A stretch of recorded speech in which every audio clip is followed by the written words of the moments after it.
Hello everyone and welcome to this session of Programming with Java.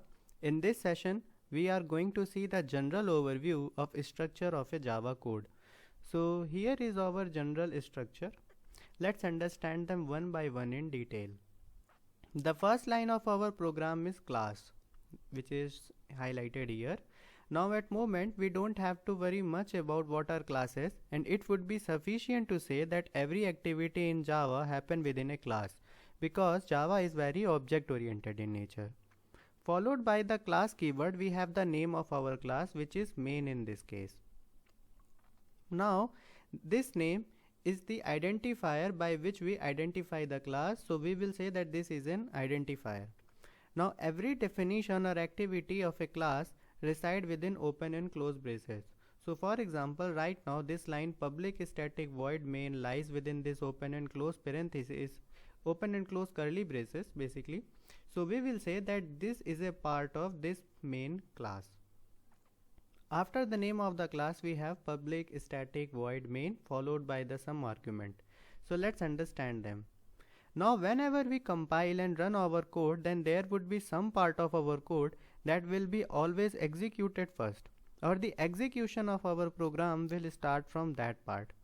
That part is known as the main part of the program and is always defined in the main function. So every Java code has, or every Java program has some kind of main function, and within the main function our program initiation will begin and will contain the necessary equipment or the necessary tools of our program.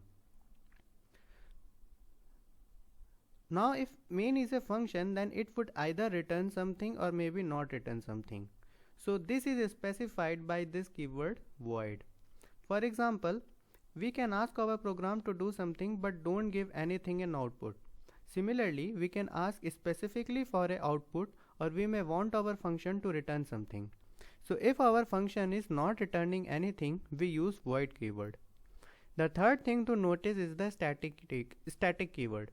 Now currently we don't know the concept of OOP, so it would be hard to define the true purpose of static, but from definition point of view, static simply refers to, since everything is defined within a class in Java and every class has an object, so using static as a keyword before main basically tells our compiler that we don't have to create an object to use this class in which our main function is defined, or in short, we don't have to create an object to start our program. The last keyword is the public. The public keyword is known as the access modifier. The access modifier basically tells the compiler that methods and member defined within this class and the main function can be accessed from outside of this class or not. If a private keyword is used, then the members and methods defined within class cannot be accessed from out of this class. But if public keyword is used, then the method and member defined in this class can be used from the outside of our class. So now if we have defined the general structure of our code, let's make our first program. So we will write system dot out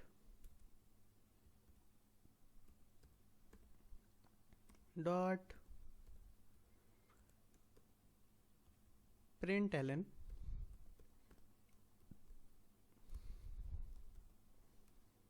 hello world.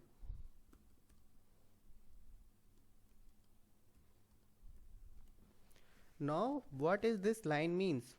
Let's understand this in detail. The first keyword here is the system. The system is basically a predefined class that comes with the Java, which represents the system upon which we are working. The out keyword basically refers to the out stream which is connected to our console. That is, the stream through which the output which we are getting on our screen is controlled is represented by the out keyword.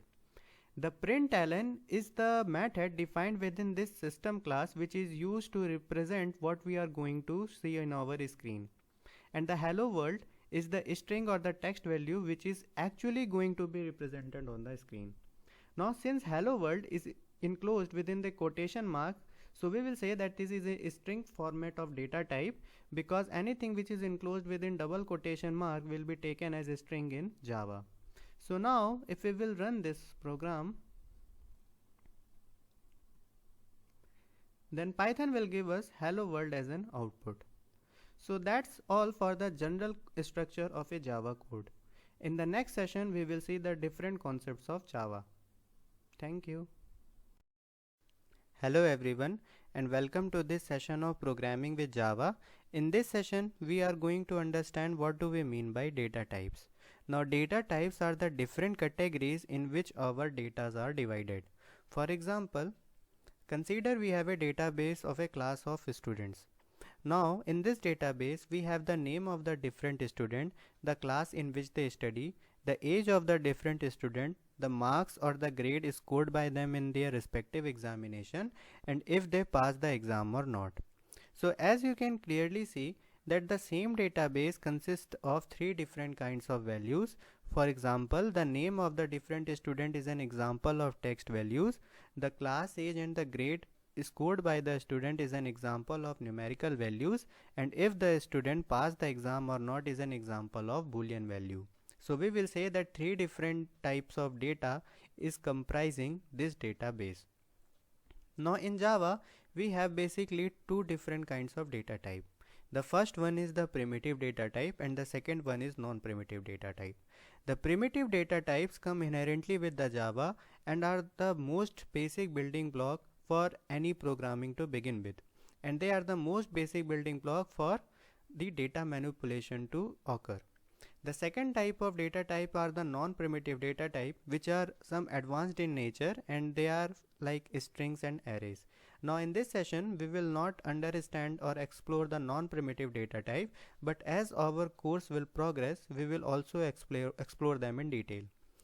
So the primitive data types are further divided into four groups, namely integer type, floating point numbers, characters and boolean. So let's explore them one by one in detail. The first primitive data type we are going to study is the integer data type.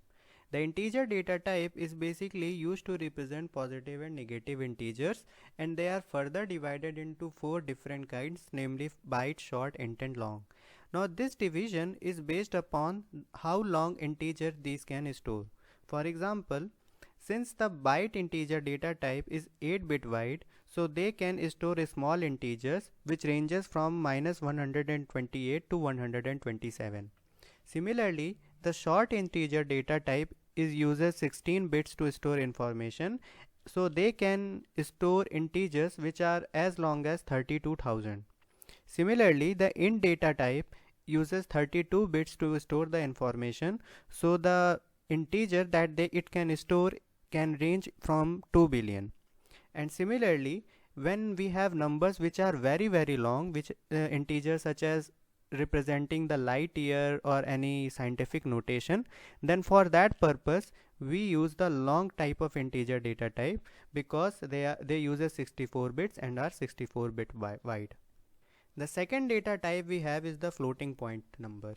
The floating point number are basically used to represent the real numbers for fractional precision during expression or evaluation or representing rational values. So for example, if we have a value of pi, then we all know that the value of pi is 22 upon 7 and in fractional form it is 3.14 when we round it off to 2 decimal places. So this is a rational value and we cannot store it using the integer type of data type. So for that purpose we use floating point numbers. Now floating point number are further divided into float and double. The float uses 32 bits to store the information, and that's why we call it as a single precision, and the double uses 64 bits for the storage of information. That's why we call it the double precision, or the precision it occurs is double in nature. The third primitive data type in Java is the character data type. The character in Java is basically a Unicode character.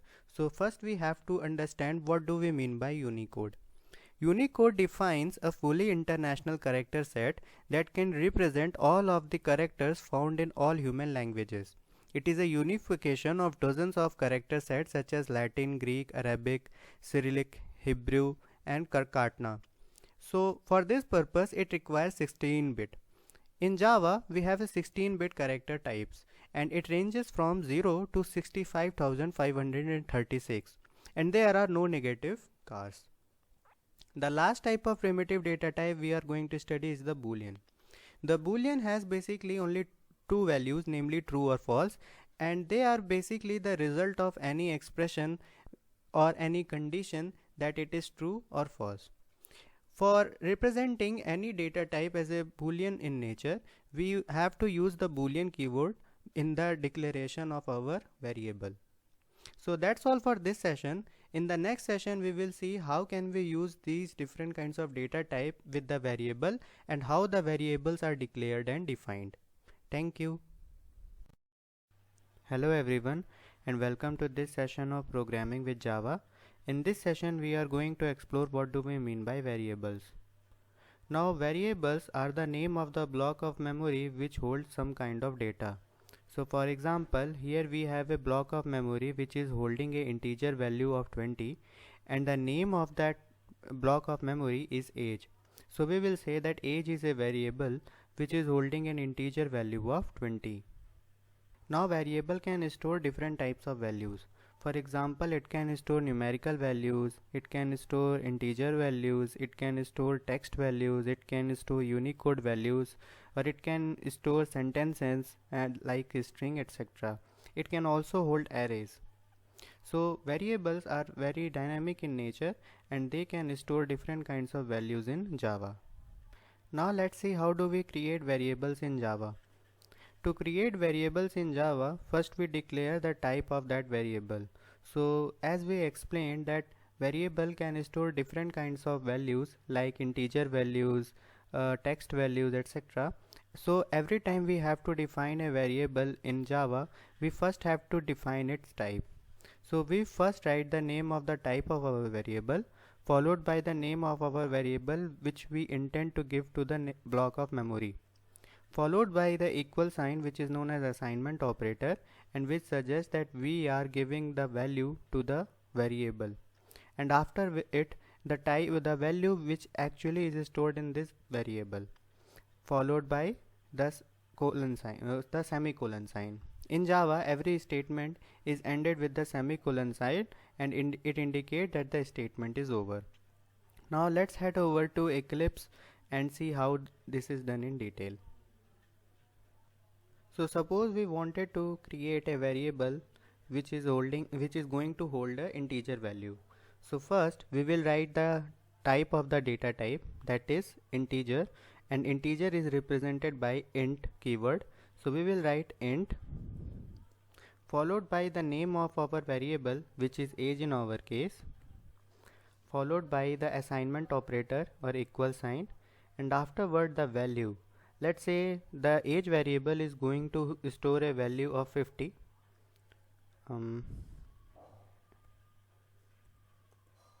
Let's say 50, and after that we will use the semicolon sign, as semicolon sign will indicate that the statement is over.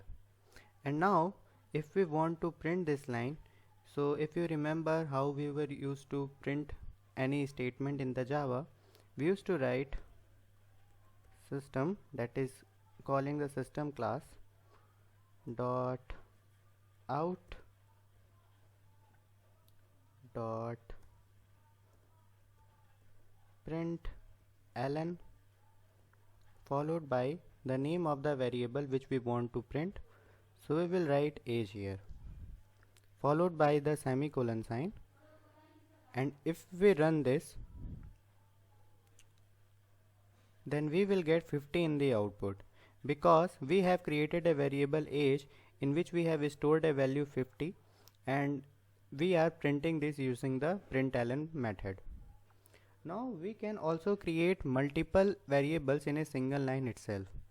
So for example, if we want to create multiple variables, let's say a, b and c, then we will first write the name of the data type which the value is going to be stored, followed by the name of the different variable, let's say a, comma b, comma c, followed by the semicolon sign. So what this has done has created three different variables which is going to hold the integer type of value. So for example, now if we define the variable let's say a has an integer value of 10 followed by the semicolon sign, p has the integer value of 20 and semicolon sign, and c has a value of 30 semicolon sign, and we print all of them by writing system.out.println followed by the name of the variable, which is a here. And if we want to print all of them, just copy this line 3 times, and if we just replace here a by b and c respectively, and each of these lines should have a semicolon sign,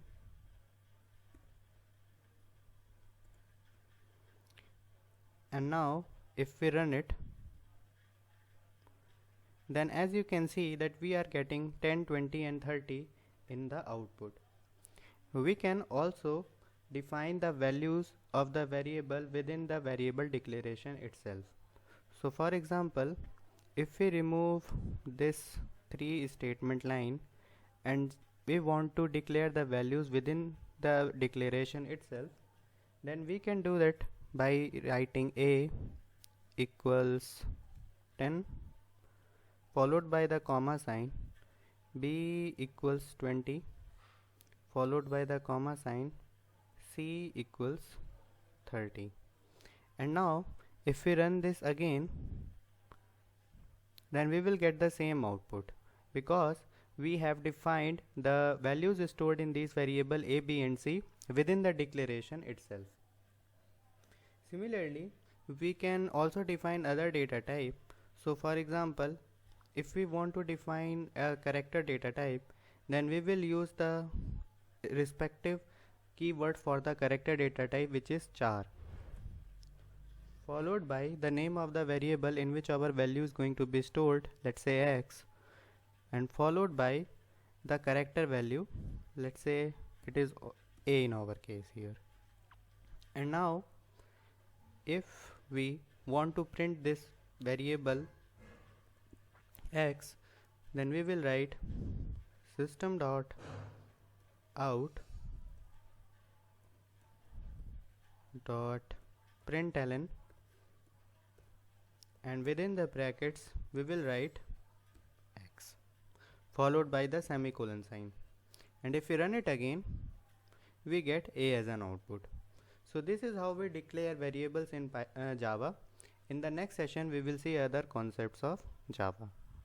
Thank you. Hello everyone, and welcome to this session of programming with Java. In this session we are going to see what do we mean by arrays in Java. So what are arrays?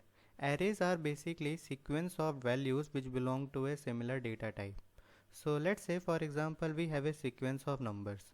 Now the sequence of number consists of the different numbers such as 40, 55, 63, 17, 22, 68, 89, 97 and 89. And all of these numbers belong to a data type of integer. So since this is a sequence and each values are stored consecutively in the block of memory, so we will say this is an array. Now each element of an array is indexed at a particular position. These elements are used to index at the particular position so that we can access them and store values at those locations. So for example, the first element of our array is 40 and it is indexed at the 0th position. And since the elements are stored consecutively in the array, the second element of the sequence, that is 55, will be stored at the first position. And similarly, the third element will be stored or indexed at the second position, and the fourth element will be indexed at the third position, and so on. So in array, all the elements are stored consecutively in a sequential manner, and each element is indexed at the particular position, where first element is indexed at the 0th position respectively. Now let's see how do we create an array in Java. For creating an array, we have 3-step process. First we create the array, afterward we allocate memory for the elements of the array, and in the end we declare the different elements. So let's head over to Eclipse and see how does we perform it practically. So the first point is, how do we create an array? To create an array, we use the syntax as follows. First, we write the type of data type which makes up the value of our array. So for example, in the previous example, we have the numerical data type, or basically the integer data type. Now integer data type is represented by the int keyword. Followed by, we will write the name of our array in which our values is going to be stored. And afterward, we will use the empty bracket signs to represent that this is going to be an array and not some single variable. So we will first write the keyword, that is int, because the type of values are going to be integer, followed by the name of the variable of our array. Let's say it is a, followed by the bracket signs. And in Java we know that every statement is incomplete without the semicolon sign. So by this we have created an array in Java. Now mere creating an array is not sufficient. Currently this array is empty and it has null value, and we have to allocate spaces in the memory block to this array A. So for this purpose we have to use the second step. The second step was, we have to allocate the spaces to our array. So for that we will do, first write the name of the variable, followed by the equal sign, and afterward we will use the new operator, followed by the data type of our array, and afterward the total number of element. So for example, let's say our array is going to store 5 different values. So then we will write first the name of our array, which is a in our case, followed by assignment operator.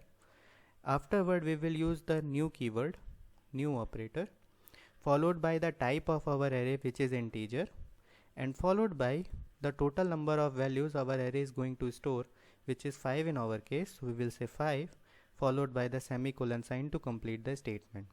So this is how we have allocated 5 locations or 5 spaces to this array A. Currently all the different 5 elements which we have allocated to our array A is currently prescribed at the 0, and as we go on declaring the different element, the elemental values will replace those 0 values. So now if we want to describe the elements of our array, we will first write the name of our array, followed by the big bracket signs, and within big bracket signs we will use the index position. Let's say 0, because we are going to store the element at the first position, followed by the assignment operator and the element value. Let's say 10 is stored at the index position, so we will write 10 followed by the semicolon sign. Similarly, if we want to store values at other positions, then we will write the name of our array followed by big bracket signs. Within big bracket signs we will write the index position, which is 1 denote the second position, followed by, let's say it is storing a value of 20. Similarly, if we want to store at the third position, we will write a2 is equals to 30. Similarly, if we want to store at the fourth position, we will write a3 is equals to 40, and similarly at fifth position we will write a4 is equals to 50. Now we cannot use the A5 syntax because we have only allocated 5 positions specifically to our array, and we have already used the index 4. So Java will give us a runtime error if we will go on and try to use the A5 syntax. Now if we want to access this, then we can do that by using the system class, and in the system class specifically the println method. So if you remember, we used to write system.out.println, and within the parentheses we used to write the variable we want to access. Here we want to let's say access the first element, so we will write a0 followed by the semicolon sign at the end of a statement to terminate our statement. And if we will run this, we will get 10 as an output. Similarly, if we want to access, let's say, third element, which is storing the 40 element value, so we will write a3, and if we run this again, then we will get 40 as an output. Now this whole process is very cumbersome in nature because it is a 3-step process. Now Java allow us to basically replace all this and just declare all the array and the values it is going to be stored in a single line. So let's say if we remove all of this and we want to declare an array, then we will do this by the following method. So we will do that by first writing the type of our variable or type of our array, followed by the name of our array, followed by the bracket signs, and after it we will declare the elemental values within the curly braces. So for example, if we want to create the same array A which was storing the 5 different values of 20, 20, 30 and 50, then we will do that by writing first the type, followed by the name, followed by the big bracket signs, using the assignment operator, and within the curly braces we will write the different values that were 10, 20, 30, 40 and 50. And if I want to run it again, then I can use the system class, that system.out println. Let's say we want to print the second position followed by the semicolon sign, and if I run it, Java is giving me an error. Let's see what is the error. Okay, we have forgot the semicolon sign, so we will write semicolon here, and after it if we will run it again, then we will get 30 as an output. So here basically we replace all those 3 steps and we replaced it by a single step, and we don't have to describe the total number of values it is going to be stored, and we can replace 50 by 60 and it will just work the fine. So this is how we define array in Java. In the next session we will see other concepts of Java in detail. Thank you. Hello everyone, and welcome to this session of programming with Java. In this session we are going to see what do we mean by strings in Java. So let's look at the objectives of today's session. We will start by understanding what do we mean by strings. Afterward we will see how do we create a string in Java. Afterward we will see how can we find the length of a string, and afterward we will see how can we perform the concatenation operation. So what do we mean by string? Strings are basically the sequence of characters that represent words, sentences or text. So for example, if I say hello world, so hello world is an example of a string because it is representing a text value. String in Java are declared by using the double quotes. The strings can also be declared or can also be initiated by using the characters which are defined in any character array.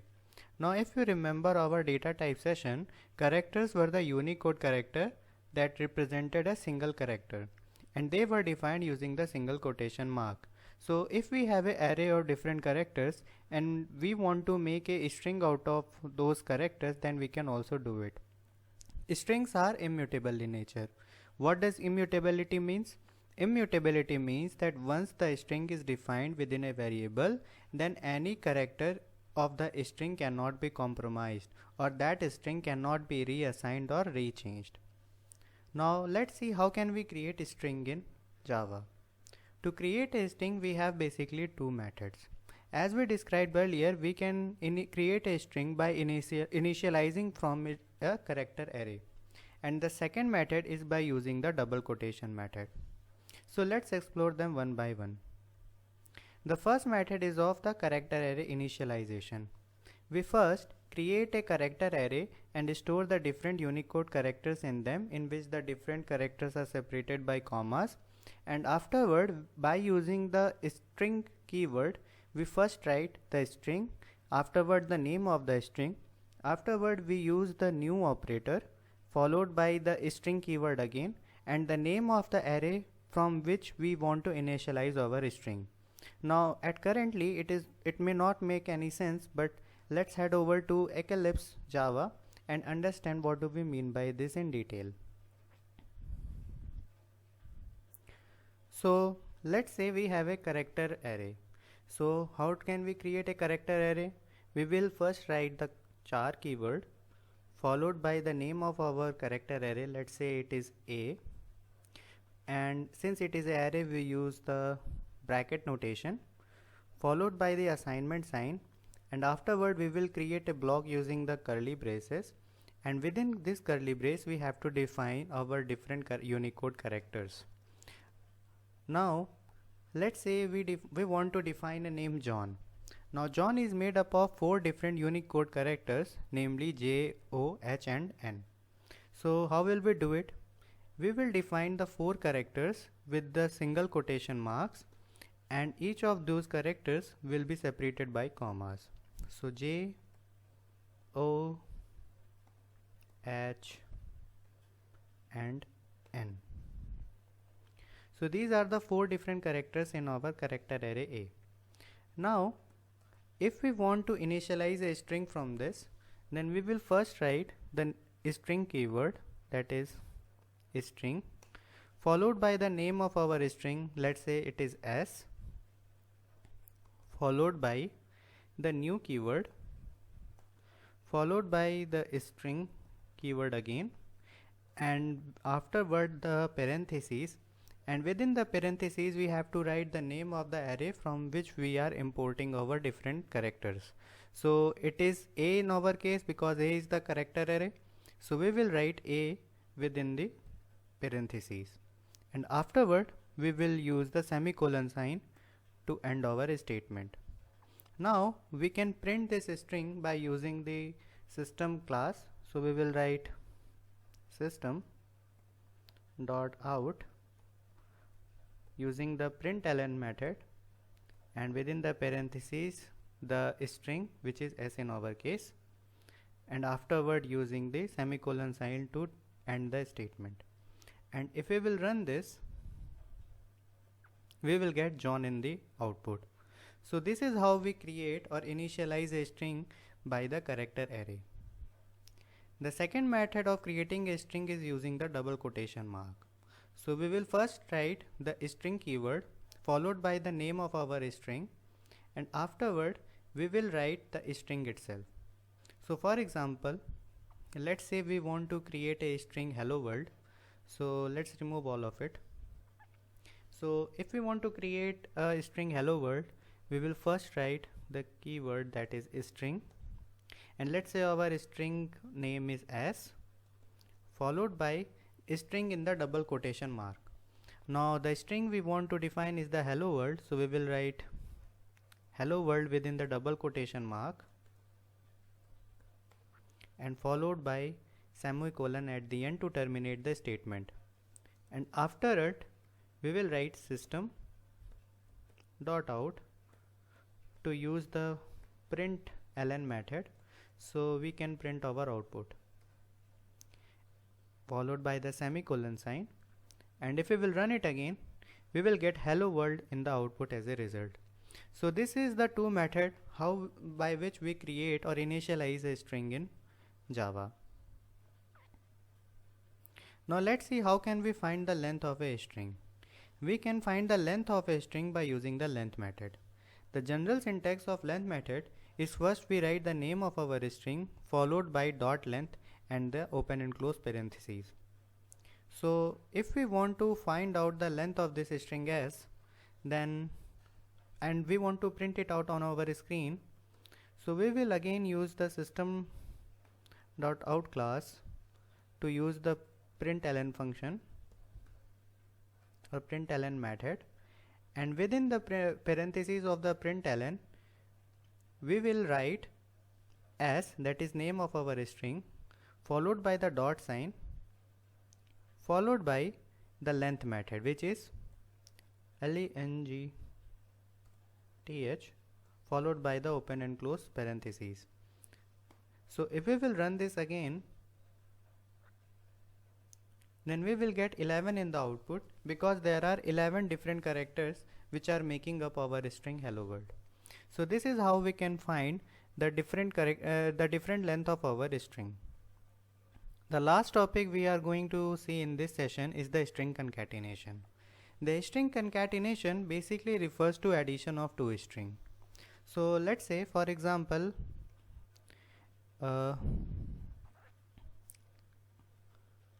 let's say we have a two string. Let's remove all of this. And we have another string such that it is equals to the name of anyone, let's say John. Now, if we want to add both of these string A and S, then we can do that by using the concatenation operator. So we will first write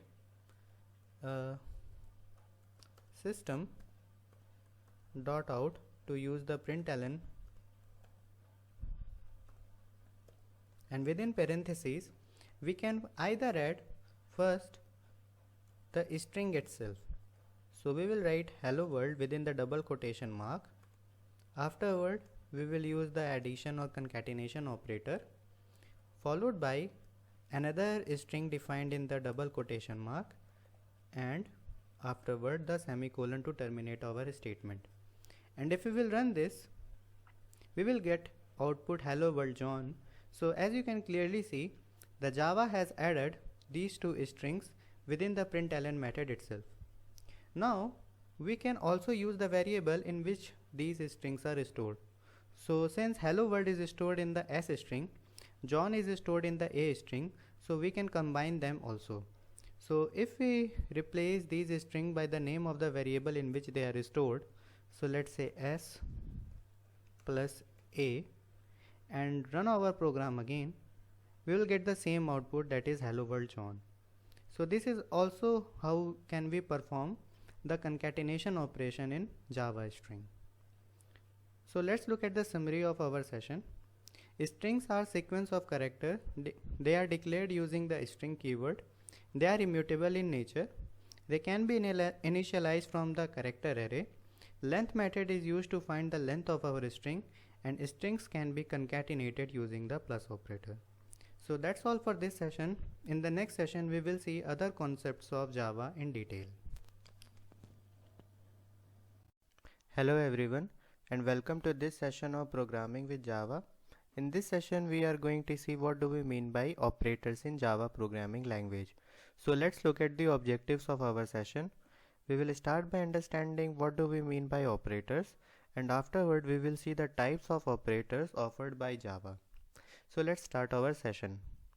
So what do we mean by operators? Operators are basically tools to perform basic operation. So for example, if we want to add two numbers, let's say 2 and 2, then we can do that by using the plus sign. So we will say that the plus sign is the addition operator, and the operation it is performing is the addition. Similarly, if we want to perform subtraction of two numbers, then the operation is subtraction and the operator is the minus sign. And similarly, asterisk sign for the multiplication, division sign for the division, and percentile sign for finding the remainder. It is also known as the modulus operator. Now what are the different types of operators offered to us by Java? There are basically four types, namely arithmetic operator, bitwise operator, relational operator, and Boolean logical operator. So let's explore them one by one in detail. We have already understood what do we mean by arithmetic operator, as we described earlier that the addition, subtraction, multiplication, division, and remainder are the examples of arithmetic operators in Java. The next one is the relational operators. The relational operators are basically used to compare the two values. So for example, let's say we have values A and B, and if we want to check that A is equal to B or not, then we can use the double equal signs. This is known as the equal to operator. Similarly, if we want to check that if A and B are not equal or not, then we can use the not equal to sign, which is an exclamatory sign followed by the equal sign. And similarly, if we want to check that if A is greater than B or not, then we can use the greater than sign, and so on. The third type of operator we are going to discuss is the Boolean logical operator. The Boolean logical operators basically used to perform the logical operation between two operands. It basically takes a boolean value which is true or false in input and give out a resulting boolean value whether it is true or false based upon certain condition or based upon the operator it is using. So for example, the AND operator returns true if the input values are both true in nature, and if either of one of them is false, then the AND operator will give false as an output. Similarly, the OR logical operator takes two values, whether true or false, and returns if any one of them is true. So these are the some of the logical operators. Now Java provides us different kinds, which is shown in the table. The assignment operators basically mean assigning things. So here it should be equal sign, not the double equal sign, because the equal sign represents the assignment operators in Java. The equal sign basically assign values right hand side of the equal sign to the left hand side variable. So this is the general syntax. We write variable equals to expression, and whatever this expression value will be will get stored in this variable, var variable. So this is all for this session. Let's look at the summary. So operators are the tool to perform operations, and there are basically four different types of operator, namely arithmetic operator, bitwise operator, relational operator, and boolean logical operator. So that's all for this session. In the next session, we will see what do we mean by expressions in Java. Hello everyone and welcome to this session of programming with Java. In this session we are going to see what do we mean by expression, statement and block. So let's start our session. So what do we mean by expressions? Expressions are basically construct made up of variable, operator and method that evaluates down to a single value. So for example, let's say we have a expression which is made up of literal, let's say 1, 2, 3, and a different operator, let's say multiplication operator. Then this is the example of expression because it will be evaluated down to a single value of 6. Similarly, let's say we have another expression in which we have used 1 plus 3 within the parentheses, and afterward we have multiplied it within 100, and now this will be evaluated down to a value of 400, which is a single value. So we will say that this is an example of arithmetic expression. So expressions are basically constructs made up of variable operators that evaluates down to a single value.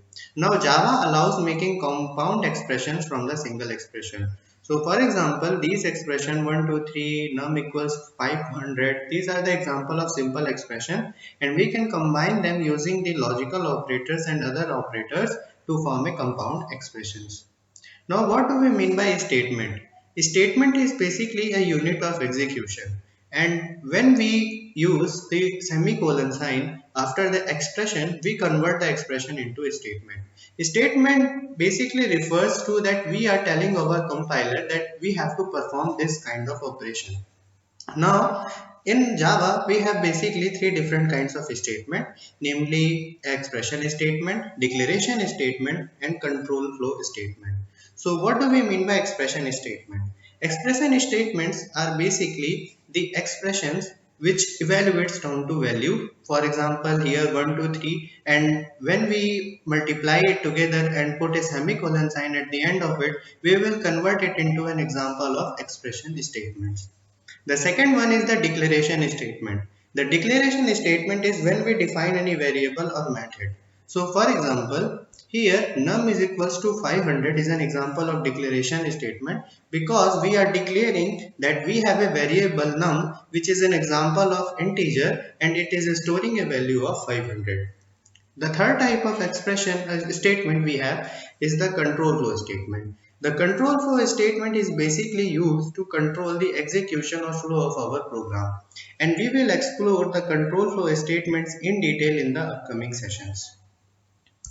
The next topic is the block. The block is a collection of the group of statement, and we collect them using the braces or curly braces. So for example, as we have discussed many times while defining our program, that we define everything within the curly braces. So when we use curly braces, we are essentially defining a block of a statement, and when we define the statement within those curly braces, we say that all of these statements belongs to a particular class.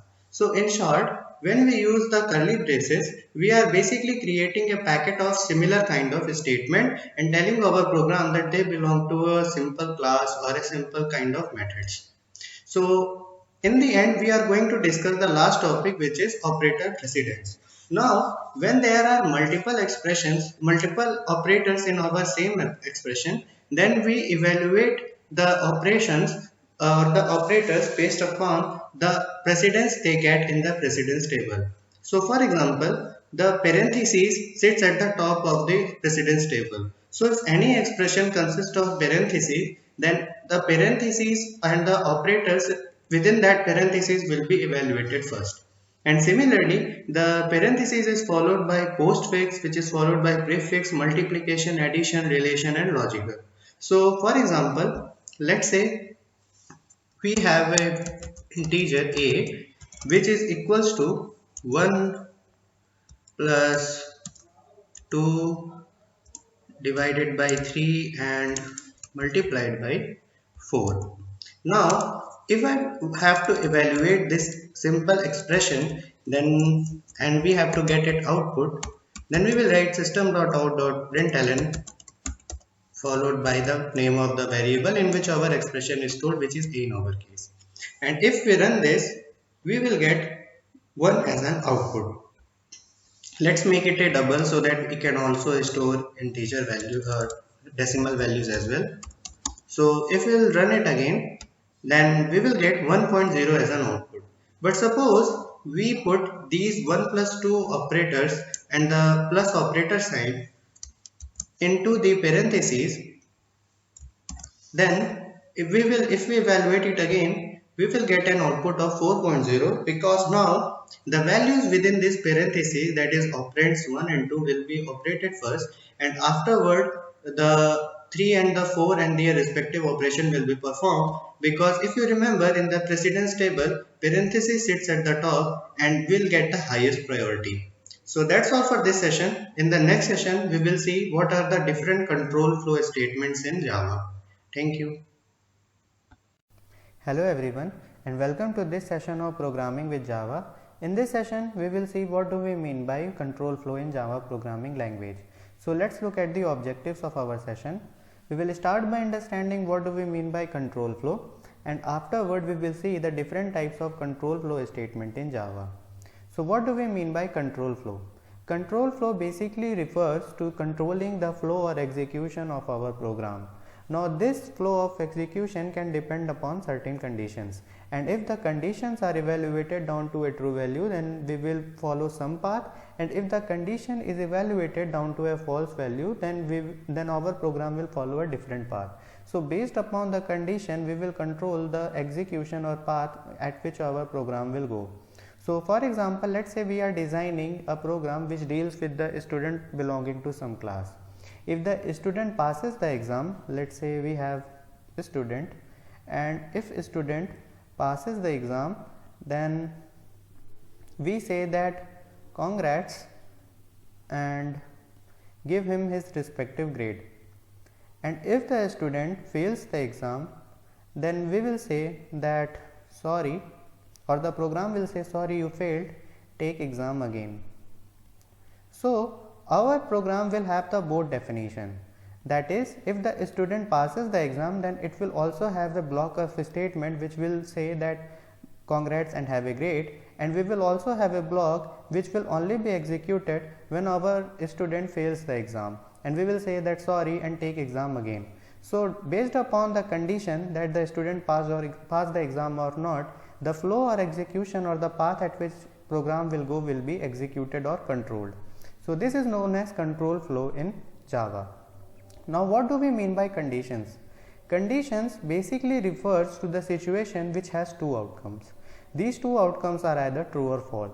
So we can also say that conditions are basically Boolean expressions which are either true or false as an output. So a condition is either met or not met. So for example, let's say if a condition is if hungry, that if someone is hungry or not, then this is a condition. Now this condition can have only two outputs, that is either true or false. And if someone is hungry then what he will do is he will eat, and if he is not hungry, then he will do something else, let's say sleep. So according to the condition, the program will follow or the program will be executed, or any condition will have true or false as an outcome, or we can, in layman term, we can say that condition will either be met or condition will either be not met. So conditions are these Boolean expressions according to which we control our program. Now we have basically three different kinds of statements to control the flow of execution. These are selection statement, iteration statement, and jump statement. Let's understand them one by one in detail. The selection statements are basically used to define the condition and their corresponding execution. So let's say we have different conditions, condition 1, condition 2 and condition 3, and they have their respective statement, that is the respective execution when they are true. So if condition 1 is true, we will follow some statement. If condition 2 is true, then we will follow some statement, and if condition 3 is true, we will follow some statement. So this is an example of selection, because as our condition is true, we follow their corresponding statement, or we are selecting the corresponding statement based on the which conditions are true. So we will say that this is an example of selection statement. Now we have two selection statement, the if statement and switch statement, and we will discuss them in very detail in the selection topic. The second type of statement we have is the iteration statement. The iteration statement basically tells our program to repeat certain situations or certain statement. So for example, let's say we have to print a number, and we have to print a number between 1 to 100. Now if we can see clearly, or if we look closely, then we can say that we are performing the same operation of printing the number, but we are just doing it 100 of times, since we have to print number between 1 to 100. So this is an example of loop or doing something in cyclical fashion. So we will say that this is an example of iteration statement. Now Java provides basically us with the three different kinds of iteration statement, the for, while and the do while iterative statement, and we will discuss all of them in their respective sessions. The last control flow statement Java provides us is the jump statement.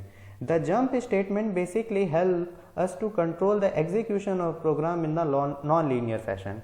So for example, let's say we have a numbers or the sequence of number between 1 to 100, and we want our program to go through each number one by one, and if it encounters a number which is, let's say, 25 between 1 to 100, then it either breaks from the loop and stops the complete execution of our program, it skips this number and jump up to the next number, or completely terminate the program if we encounter the 25.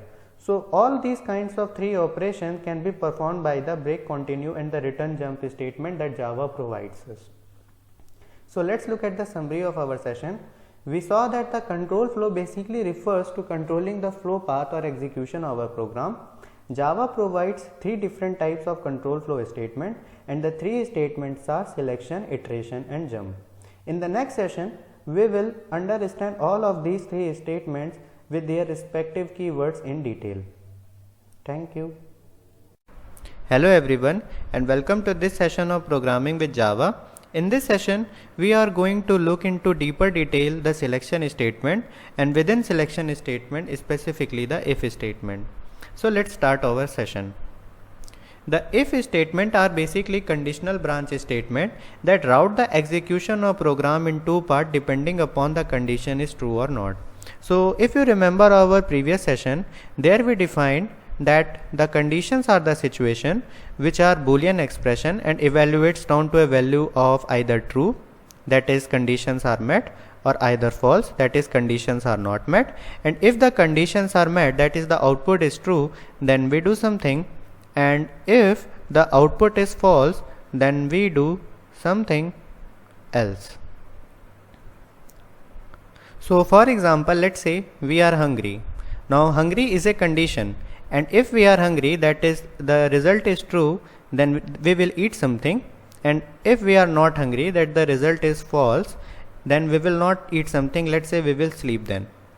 So we can implement programmatically this with the help of if statement. So first we will write the if keyword followed by the condition. Now the condition here is if we are hungry or not, followed by the statement 1, which will be the statement if the condition is true. That is, here if we are hungry then we will eat something. So statement 1 will be to print that eat something.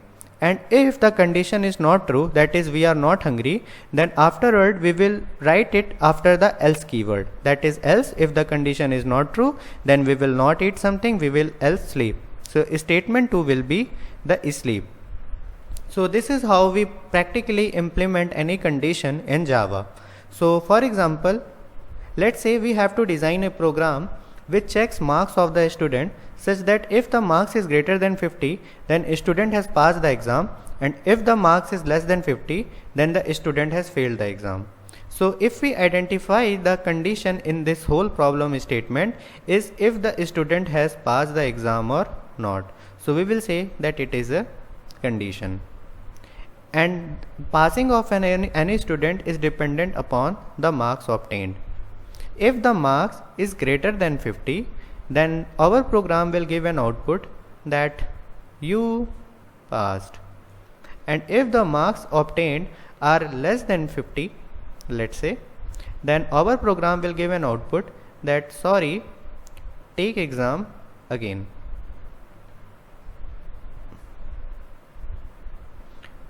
So let's head over to Java and see how can we practically implement it.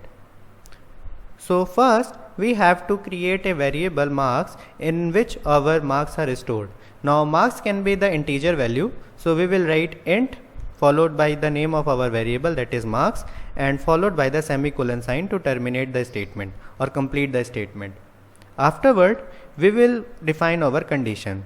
So first we will write if followed by the condition within the parentheses.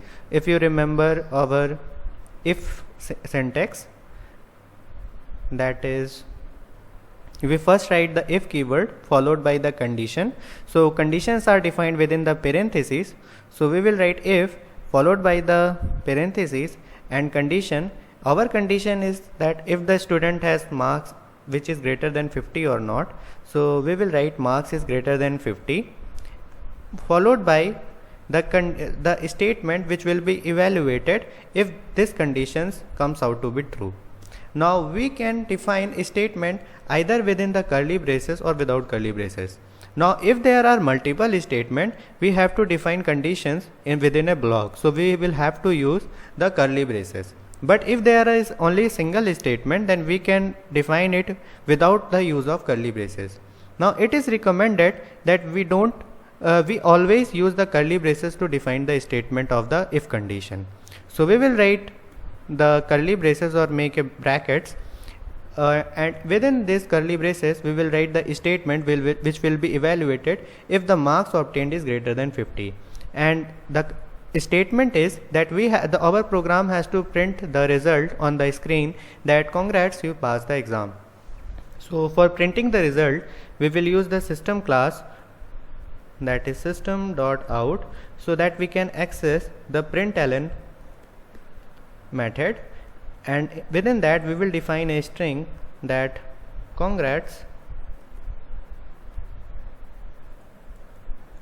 you passed. And if this condition is not true, so if you remember our syntax, that we have to write the else statement followed by the statement else keyword followed by the statement which will be evaluated if the condition is false.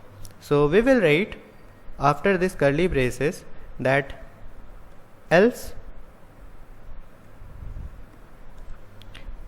and we have to print the result. So within the curly braces we will write that system dot out dot println sorry,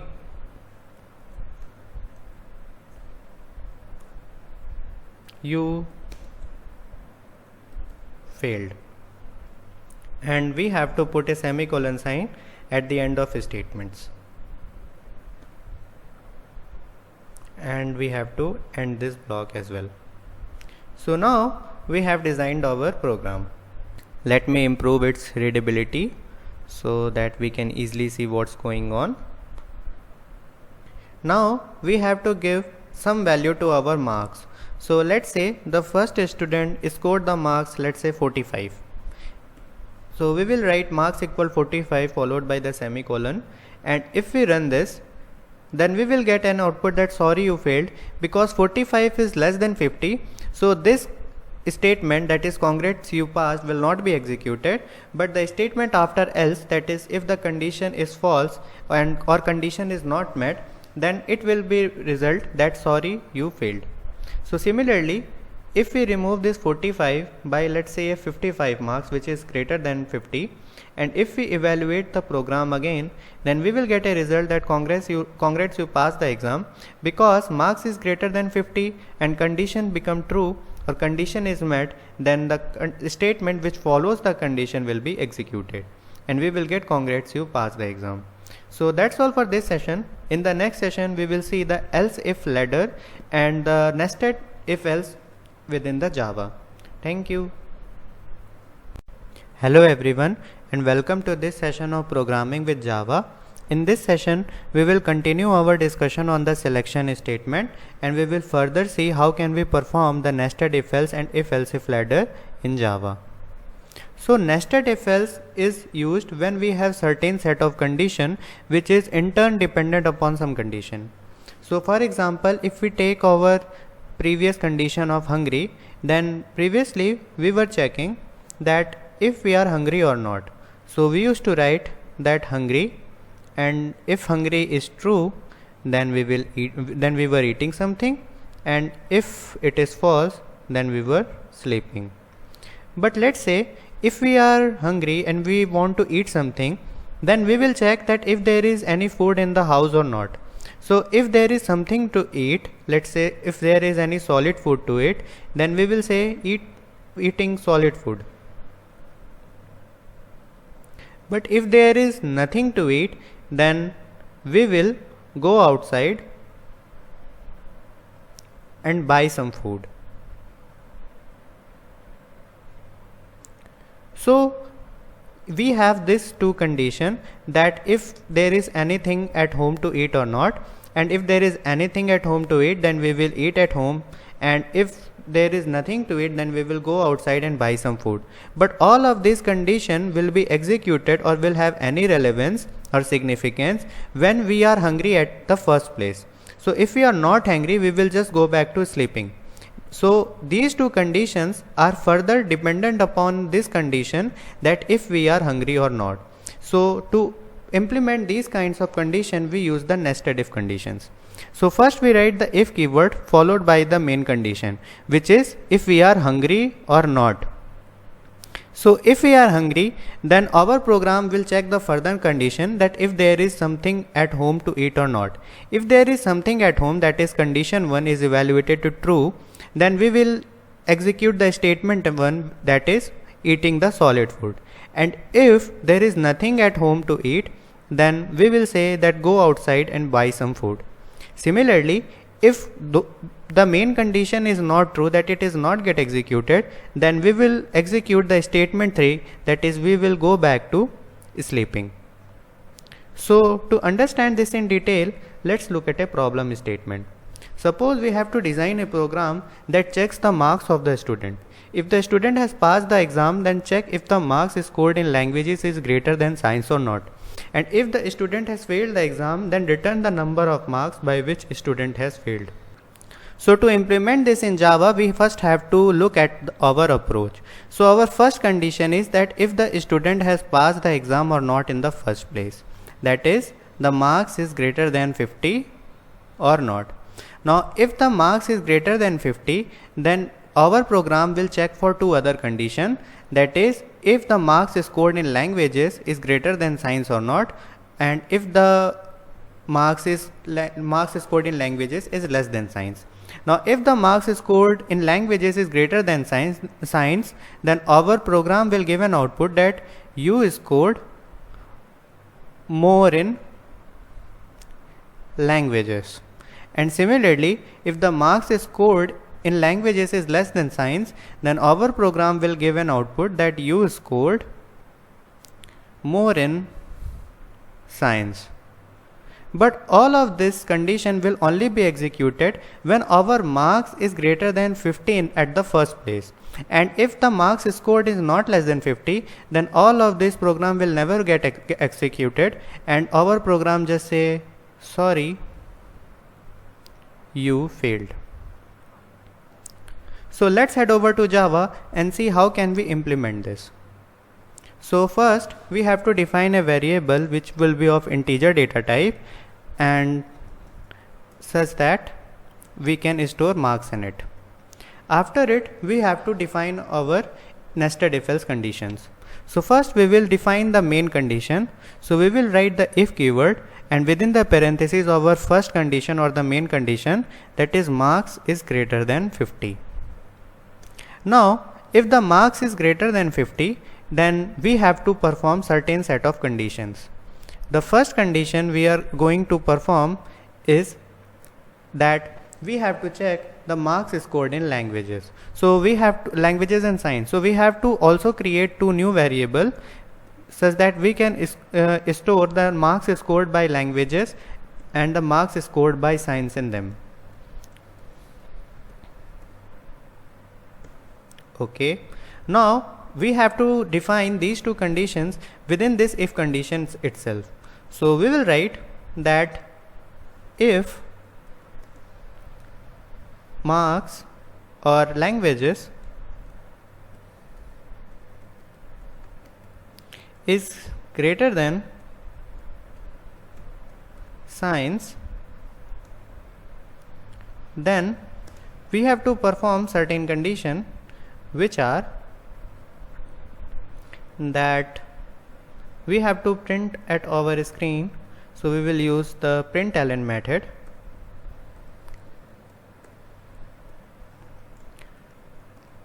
You passed and scored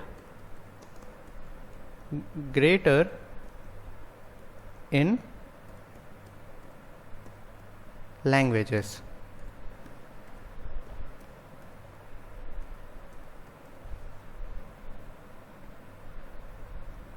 Let me expand it so we can see clearly. And if this condition is not true, so we will write else, and afterward the statement that is system dot out dot println you scored more in science. We have to also write that you passed and you scored more in science, and we have to terminate these two statements with the semicolon sign so that we can use them. Now we have defined the dependent condition within this if condition, but all of this condition will be executed if this condition is true at the first place, and if this condition is not true, then we have to define certain other condition.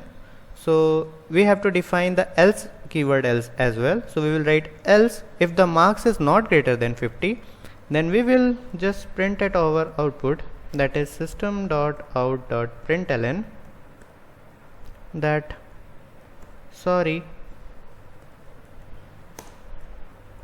take exam again, and we will terminate it by a semicolon sign. So this is how we have designed our program, and we just have to now give the marks, give the different values to our variables such as marks, languages and science. So let's give it values. let's say marks scored is 55 and you scored, let's say, 17 languages and you scored 75 in science. Now if we will run this, we will get you passed and you scored more in science because you scored 75 in science and 70 in languages. So similarly, if let's say we reduce the marks to a value of 45, which is now clearly less than 50, so our system will just simply give sorry, take exam again. So we defined two conditions which in turn was dependent upon a main condition, and that is the student, if the student scores greater than 50 or not, and if the student simply don't score marks which is greater than 50, then our system will just give or completely skip this block of code of if and give the output that sorry, take exam again. So this is how we define nested if else in Java. Now the next topic we have to cover is the if else if ladder. Now when we have multiple conditions and each with their corresponding statement, then we can perform the or design our program using the if else if ladder. So let's say we have different conditions like condition 1, condition 2, condition 3, condition 4, and each with their respective statement. Let's say statement 1, statement 2, statement 3 and statement 4, such that if condition 1 is true, then only statement 1 will be executed. If only condition 2 is true, then only statement 2 will be executed. If condition 3 is true, then only statement 3 will be executed, and similarly if the condition 4 is true, then statement 4 only will be executed.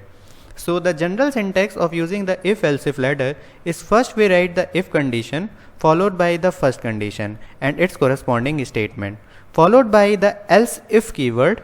Notice here we are using else if instead of else if, and afterward the second condition and its corresponding statement. Afterward we will use the third condition within the else if, and in the end we will use the else statement when we will be completely exhausted by the condition and no condition left, or it will be the last output if no condition is true. So to understand this, let's look at a problem statement. Suppose we have to design a program which takes marks of the student and returns the grade according to marks obtained, and the conditions are that if the marks is greater than 90 and less than 100, then give a grade. If the marks is greater than 80 and less than 90, then give a B grade. If marks is greater than 70 but less than 80, then give a C grade, and if the marks is greater than 50 but less than 70, then give you passed. But if the marks is less than 50, then we have to give that sorry, take exam again. So we defined these four conditions, and if none of these conditions are true, that the marks scored is less than 50, then our program will just give that sorry, take exam again. So this condition will be defined within else clause. These three conditions will be defined within a else if clause, and this condition, that is the first condition, will be defined in a if clause.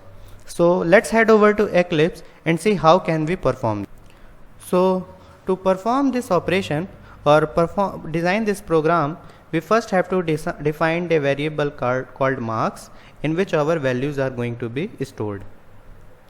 Followed by we have to define the conditions. So we will write that if followed by the condition within the parenthesis, that is marks is greater than 90, and for using the AND operation we will use the ampersand sign, followed by marks is less than 100. Then what we will do is system.out.println congrats a grade, and we will terminate our statement with the semicolon sign and we will close our braces. So now we have defined our first line, and we will copy this because our next conditions will be similar in nature. So after it we will use the else if clause to define the other conditions as well. So our other condition is that if the marks scored is greater than 80, that is we have to write 80 but less than 90, then our system will give an output that congrats B grade. And similarly, our third condition is that if the marks scored is greater than 80 but less than 70, then our program will give a C grade, and we have to define it in a else if condition.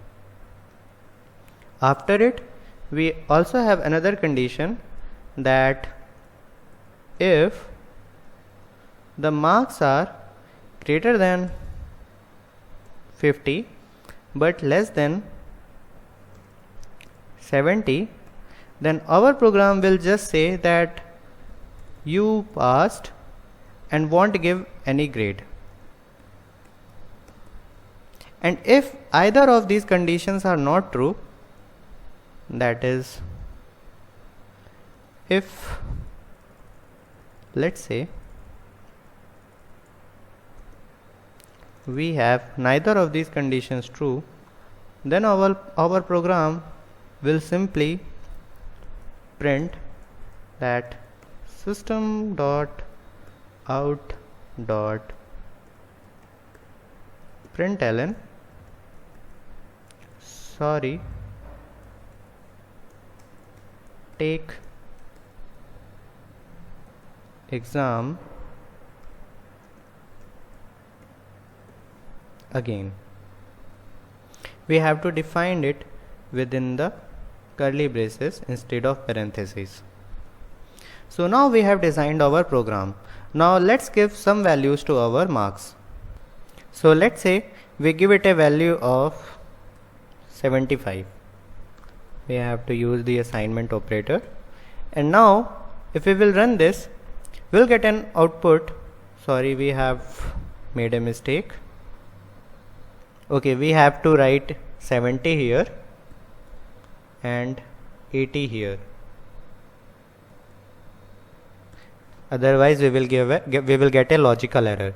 So if we run this again, we will get congrats C grade because the marks obtained are between 70 and 80, and if the marks obtained are between 70 and 80, the system is getting our output that congrats C grade. Similarly, if we change these marks to, let's say, 45, which is less than 50, then all of these conditions will be skipped and our system should give an output that sorry, take exam again.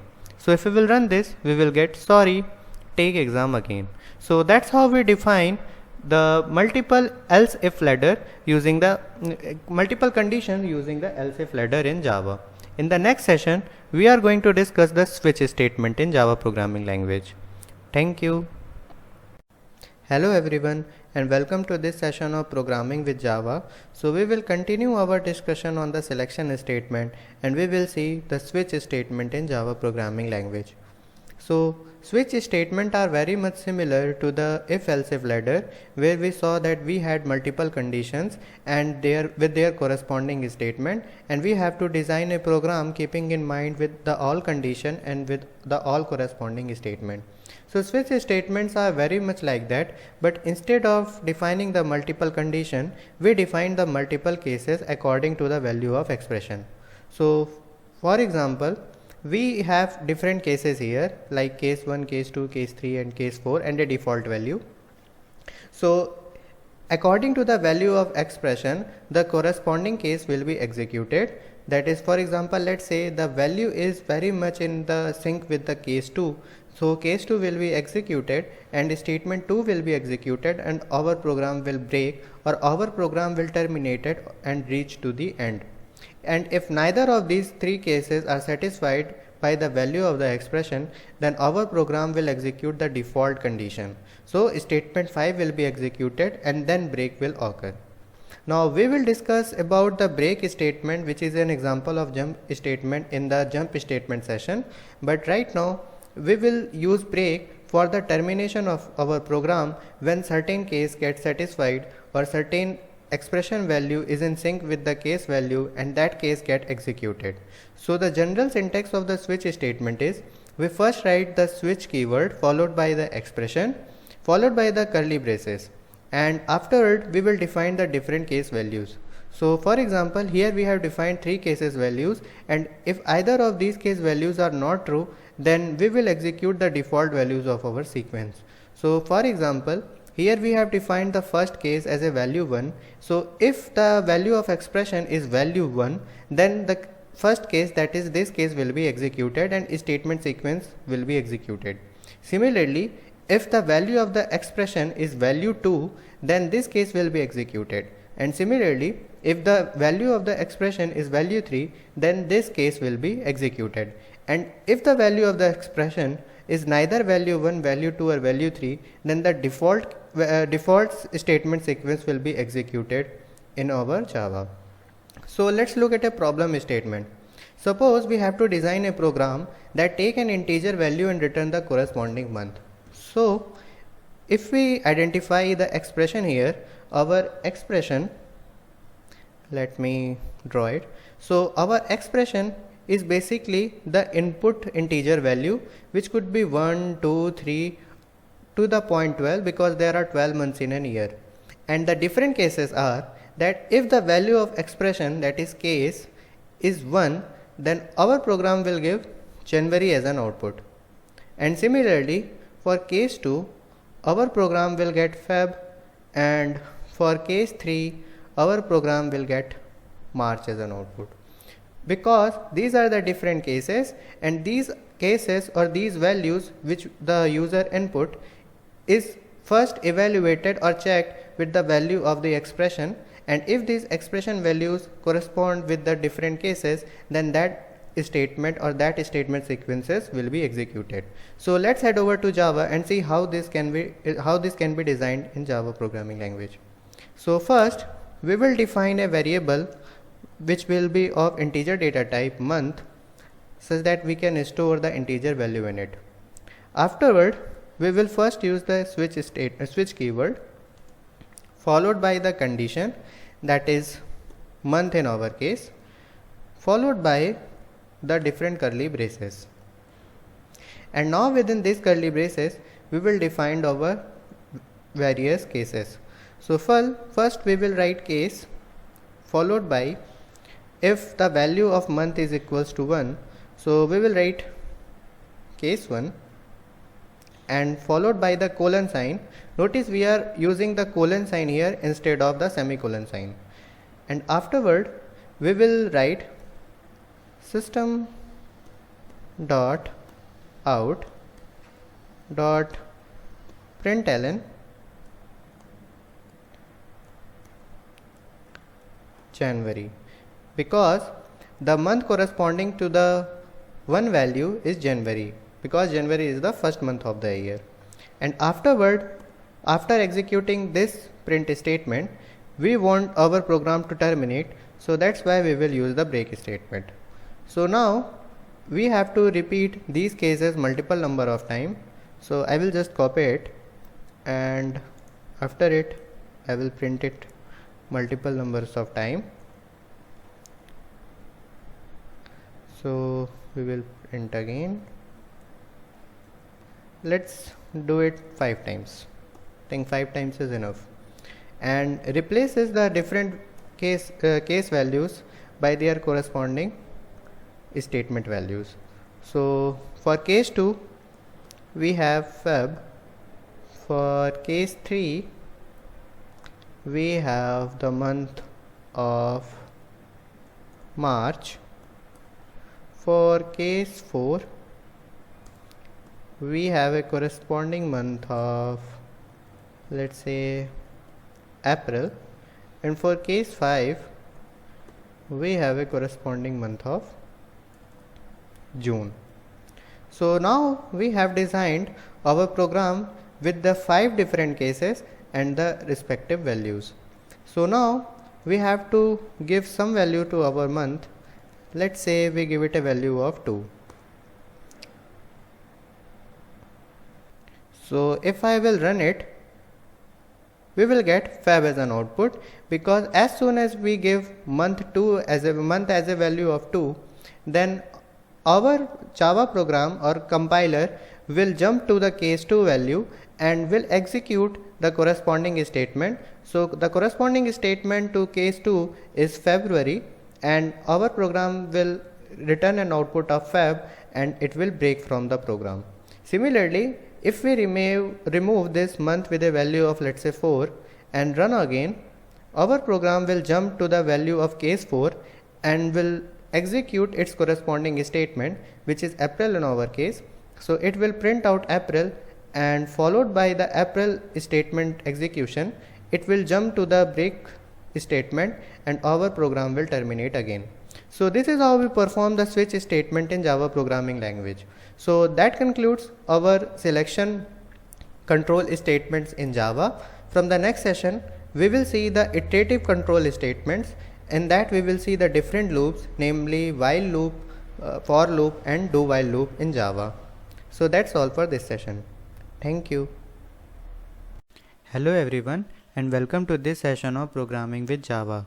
So in this session we will continue our discussion on the different control flow statement in the Java programming language, in which we have already saw the conditional statement and the iterative statement, and in this session we will see the Java jump statements.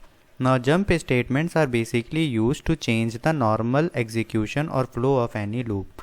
Now there are basically three types of jump statement that Java provides us, namely break, continue and return. So in this session we will see how we perform the break jump statement in Java and how can we use it to disrupt the flow or execution of any loop. Now to understand the break, we have to understand the different application in which we use it. Now there are basically three different applications of break in Java. The first one, which we have already discussed, is its usage with the switch statement. Now if you remember our conditional statement, there we discussed that how can we use the switch statement instead of the if-else ladder to perform the conditional statement or conditional execution of a program when there are multiple conditions. The second application of using the break statement is for exiting a loop, which we will discuss here, and the third application of using the break statement is using it as a civilized form of a goto function. Now Java doesn't provide us goto function, so we can use the break statement as a goto function in Java. So to understand the break statement for exiting a loop, let's take an example of a for loop. So let's say we have to print a number from 1 to 20. So for that purpose, what will we do is we will first use the for keyword followed by a I variable which will start from 0. Afterward, so we have initialized our loop control variable. Afterward, we will write the condition, that is I should be less than 21, because we want to print the numbers from 1 to 20, and our iteration will be that every time our loop will be executed, then after the execution of the body of the loop, we will iterate or increment our loop control variable with a value of 1. So we will write I++. Now we will define the body of the loop. For that purpose we will use the curly braces. Now within the curly braces we will use the println function defined within the system class. So we will write system.out.println, and within the println we will write the name of the variable, which is I in our case, and afterward we will put semicolon in the end, and if we will run this, then we will get 1 to 20 in our output. So as you can clearly see, we have 0, 1, 2, 3, 4, 5, 6, 7, 8, 9, 10 up to 20. So this is the general execution of a loop which is printing a numbers from 1 to 20. Suppose that we want to disrupt this normal flow of execution based on certain condition. So for example, let's say we want to terminate our loop if anywhere between 1 to 20 we encounter a number which is, let's say, 7. Now 7 is a number between 1 to 20, we already know it, and we want to terminate our loop even when the condition is already there that the loop will be run for a 20 steps or 21 steps since I starts from the 0. But even when the condition is clearly defined that it will start from 0, it will terminate at 21 and it will increment at every step by a value of 1, it should get terminated if anywhere I becomes 7. So this is like an example of terminating or controlling or changing the normal execution or flow of our loop. So we can do that by using the break statement. So first, let's say we will define a condition that if I becomes 7 at any point, then just say that system.out.println, and it will say that 7 is reached, and it will then just break out of the statement. And if I is not there, then the general execution of our loop will be to print the value of I, that is system.out.println I. So now if we run the same program again, then we will get in our output 1 2 3 4 5 6, and as 7 will be there, we will get an output that 7 is reached and our program will be executed. This happens because when I is equals to 1 to 6, that is I is not 1 equals to 7, then our program just skip this if condition and which consists the break condition, and just move on to the statement defined within this else keyword, that is system.out.println I, that is I will be printed on the screen. So that's why we are getting the numbers from 1 to 6. But as soon as we reach the value of 7, then this condition becomes true, so the code defined within this if conditional statement will be executed, that is system.out.println 7 is reached, so we get an output of 7 is reached, and soon after 7 is reached, we use the break statement to exit from the enclosing loop. Now enclosing loop is this for loop. As you can clearly see, this is only one loop, and that is this for loop. So our pointer or our compiler will exit from this loop because break is used here. So this is how we perform the break statement or use the break statement to exit from any given loop. Now the another method in which we can use the break is using it as a civilized form of a goto statement. The general syntax of using break as a goto is first we write the name of the break keyword followed by the name of the block. Now to understand how do we name a block, let's head over to Eclipse IDE. So let's remove first all of this, and we already know that to define any block we use the curly braces, that is we write opening and closing curly braces, and this whatever we will write here, like different kinds of statement like statement 1 or statement 2 or statement 3. Let me make this a multi-line statement, so I will write asterisk forward slash and asterisk forward slash asterisk, sorry.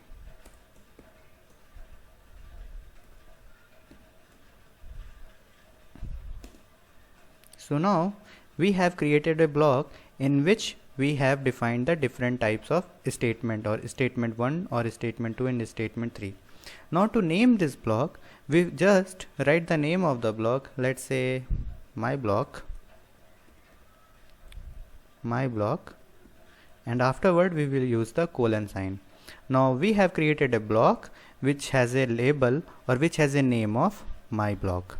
So this is how we create a named block in Java. Now the goto statement or the break statement can be used as a form of a goto statement in Java. So for example, let's create multiple blocks with a different name. Let's say we have a block called first. So we will write first, followed by the colon sign, followed by the open and close curly braces.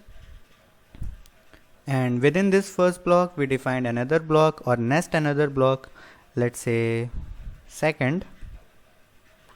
And after it, we will use the semicolon sign and we will use the curly braces to define the body of that block. Afterward, let's say we have another block within this third block, that is, it is a 3-level nesting. So we will again use the third name followed by the colon sign, and within colon sign afterward we will define a block, and within this we define a statement that system dot out dot println we are at third block. Now let's say at certain point of time we want to move our pointer or our controller, which is controlling this all of these block, to move after the end of second block, that is exit this exit this third block and move at the end of second block. So for that purpose we can use the break statement. So if you remember the syntax, we first use the break keyword followed by the name of the block or the name of the label. So what we will do is we will use the break keyword followed by the name of our block to which we want to go, that is, we are using break as a go to statement. Now we want to go at the end of second block, so we will write break second, because if you remember, the break statement exits from the enclosing loop, so it will exit from the enclosing label we are using here. So it will exit from the second label or the second block. So if we will write break second followed by the semicolon sign, then our controller will move at the end of the second block. So if this is the end of the second block, and we will write that system dot out dot println I reached the end of second, and let's add another statement after break second so that you can clearly see that how this operations is performed. That system dot out dot println you won't see me on screen, see me on screen,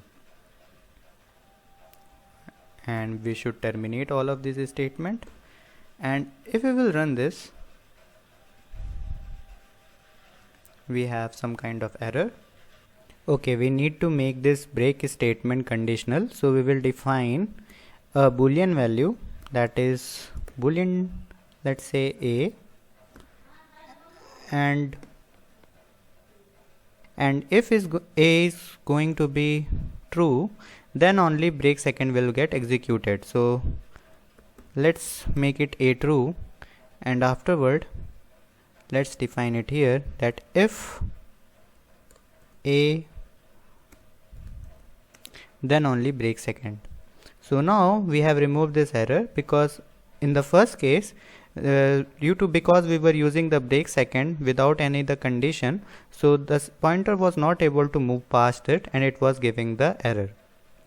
So we have defined this, and now if we run it again, then as you can see that we are getting an output. We are at third block because our pointer will move through the program, then it will reach the first statement, that is system.out.println we are at third block. So we are getting we are third block in the output. Afterward it will see that if a and break second. Now a is already defined at a true condition, so this condition became a true, so this statement will be executed. So break second will be executed and our pointer will go at the end of the second loop, that is here, that is system.out.println I reach the end of second. So we are getting I reach the end of second in our output, and this statement, that is system.out.println you won't see me on screen, we are not getting that on screen. And If we make this a value false and run it again, then we will get output that we are at third block. You won't see me on screen. I reach the end of second, because now this condition has become false, so this break second will never get executed, and this is system.out.println you won't see me on screen will get executed, and so as the system.out.println I reach the end of second. So this is how we perform the break statement as the go-to statements in Java. So that's all for this session. In the next session we will see another jump statement, namely continue, and how do we use that in Java programming language. Till then, keep learning. Thank you. Hello everyone, and welcome to this session of programming with Java. So in this session we will continue our discussion on the different jump statements in Java programming language. In this session we will see the rest of the different jump statement, namely continue and return. Now continue statement is used to skip the current step or the current iteration of our loop. So for example, if you remember our session on the break jump statement, then there if certain condition was satisfied, then our loop was completely getting terminated and pointer was reaching at the end of our loop.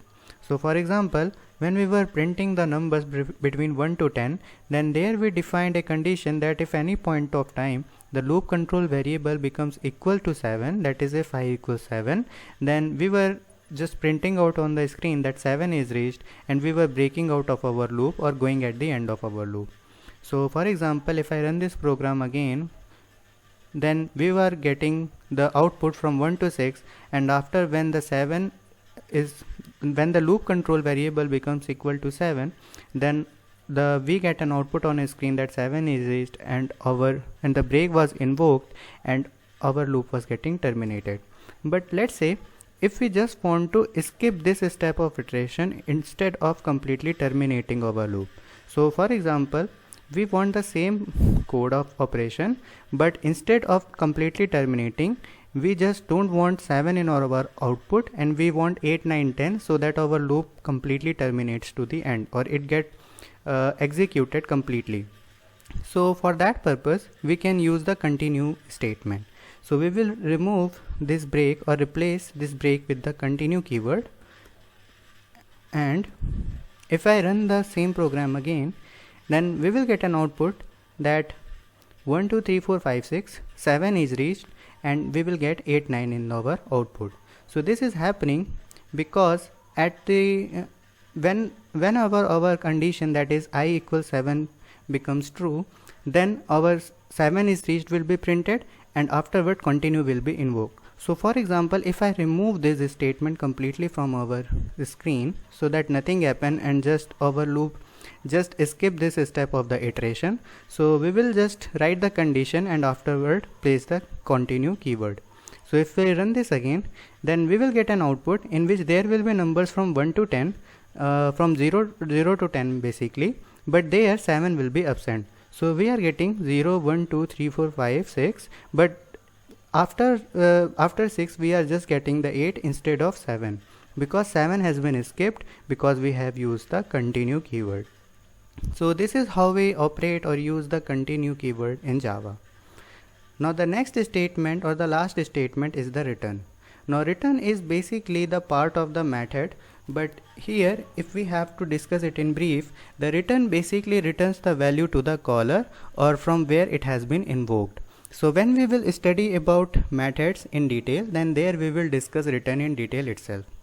So that will conclude our jump statement in Java programming language. From the next session we will start understanding how do we create and use methods in the Java programming language.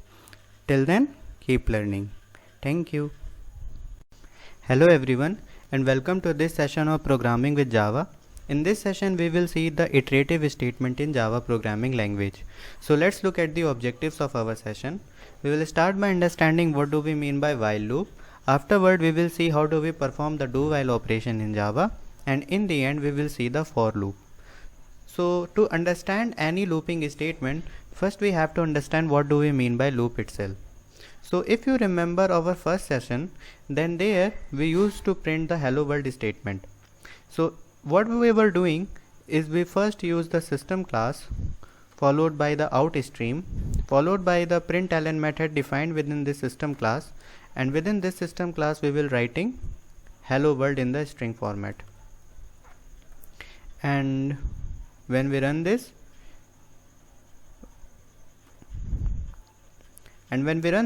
we get hello world in the output. Now suppose that we have to print the hello world string 5 number of times. Then what will we do is we will just copy this statement and we will print it 5 times. And if we run it again, we will get hello world 5 different times in our output. But this becomes very cumbersome when someone tells us that print hello world 1000 times or 10,000 times or even 1 lakh times. So it is not practically possible to just copy this statement and press Ctrl plus V 100 of times or 1000 of times to print the hello world statement that number of times. So every programming language provides us some kind of looping statement to perform the repetitive operation. So for example, here hello world is a repetitive operation because we are doing the same statement 5 number of times. We are printing hello world 5 different times. So this is an example of repetitive statement, and every programming language provides us some kind of repetitive loops or looping statement to perform these kinds of operations. Java specifically provides us 3 different kinds of looping statement. The first is while loop, the second is do while loop, and the third one is for loop. So let's understand them one by one in detail. The first is the while loop. Now while loop executes certain set of instruction till the looping condition remains true. So the general syntax of while loop is first we write the while keyword followed by the condition against which our loop will be performed, and within the braces we will write the body of the loop. So what does this all syntax mean?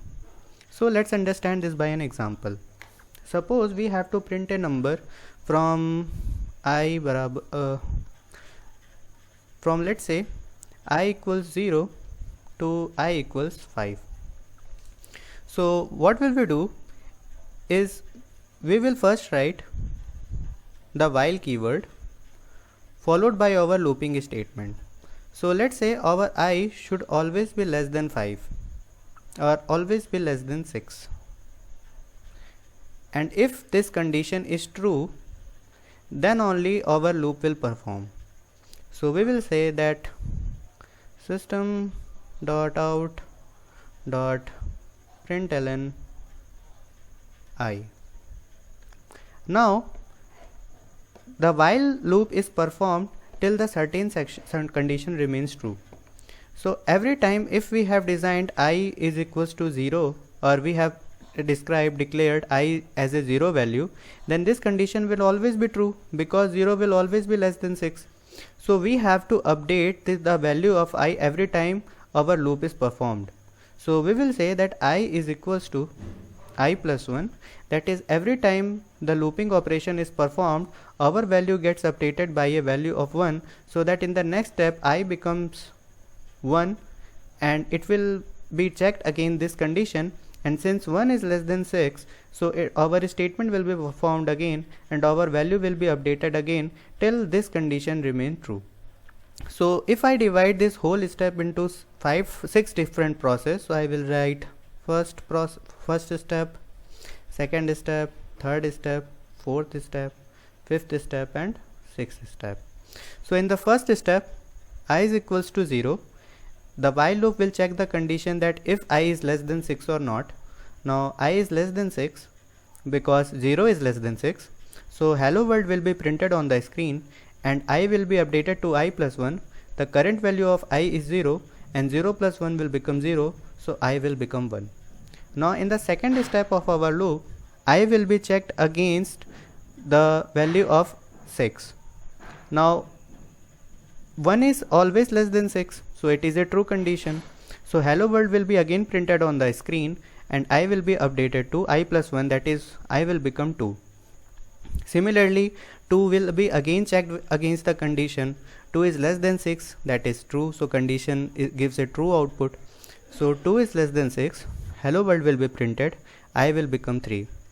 3 will be again checked against 6 and 3 is less than 6, so condition is true, hello world will be printed upon screen and I will become 4.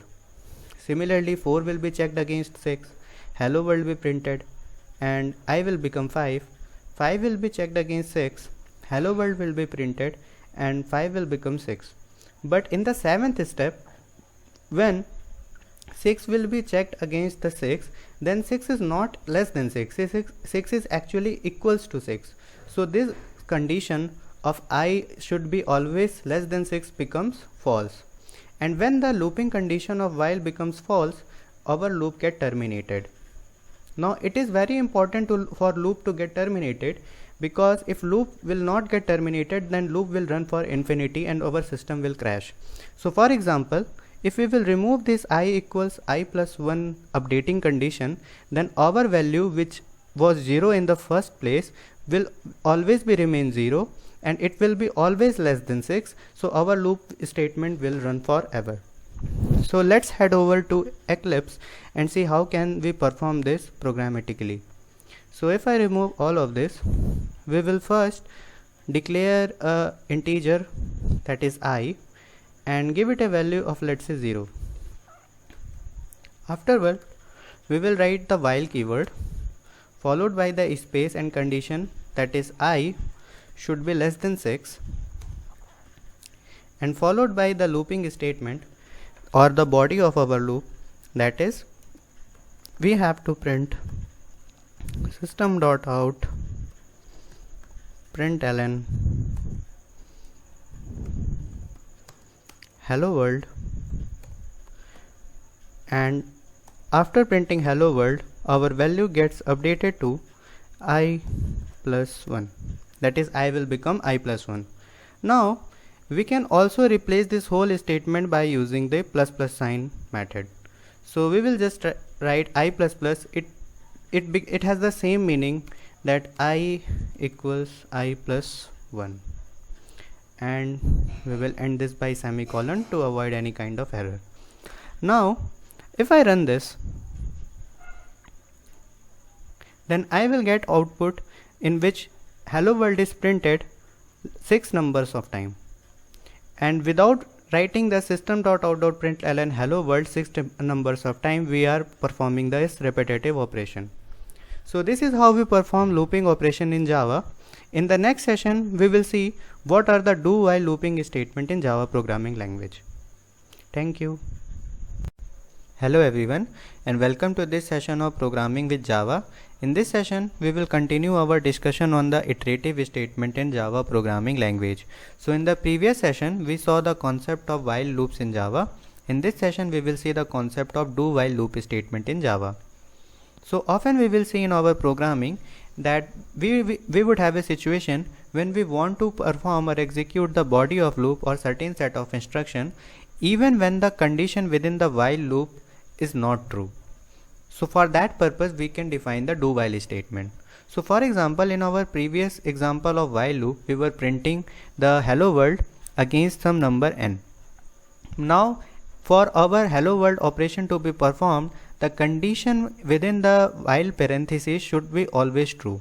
So for example, if I replace this value of n from 6 to 11, then the condition defined within this while loop becomes false, because 11 is definitely not less than 10. 11 is greater than 10. So if we will try to perform this, then we won't get any output, because 11 is greater than 10 and our body of loop will never get executed at the first place.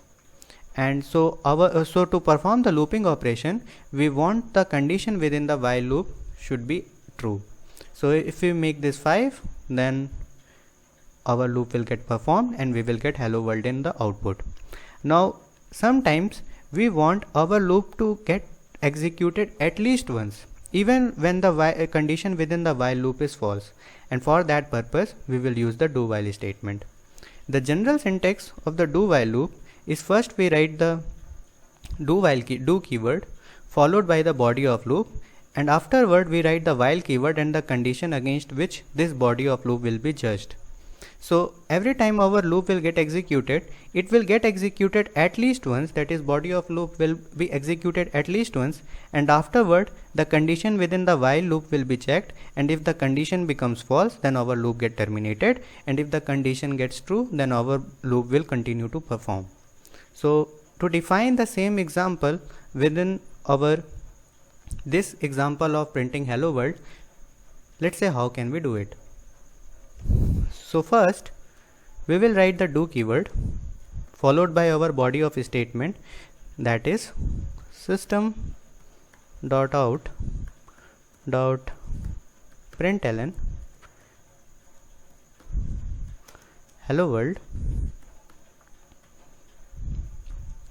and we are updating our n to n+1. Now we will write the while keyword and the condition within while, that is n should be less than, let's say, 10. Now if I define a value of n which is greater than 10, let's say 11, then if we run this, then even the value is 11, which is definitely greater than 10, and the condition within while becomes false, even then our loops get executed at least once and print the hello world in our output. And if the condition remains true, let's say make it less than 10, let's say 5, and if we will run it again, then our program will work generally as the while loop works. So this is how we perform the do while loop in Java. So even the number become, let's say, 20, which is definitely greater than 10, and this condition becomes false, our loop will get executed at least once.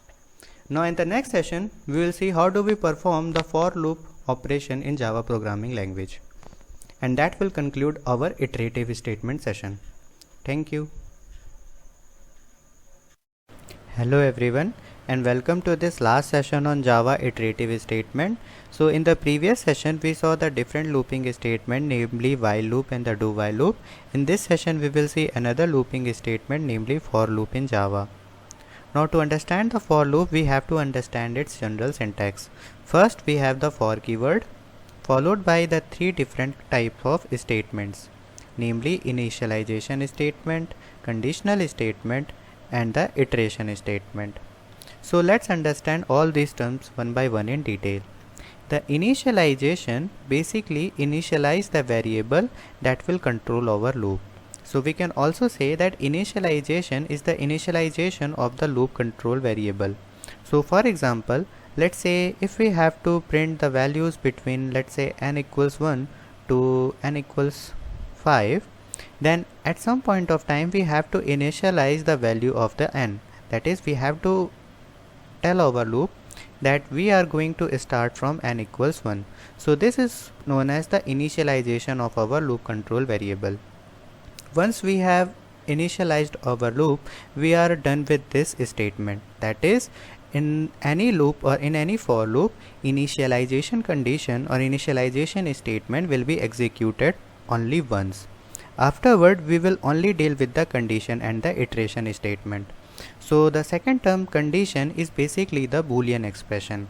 So if you remember our expression session, there we talked about Boolean expression, that these are the expression that evaluates down to only true or false value.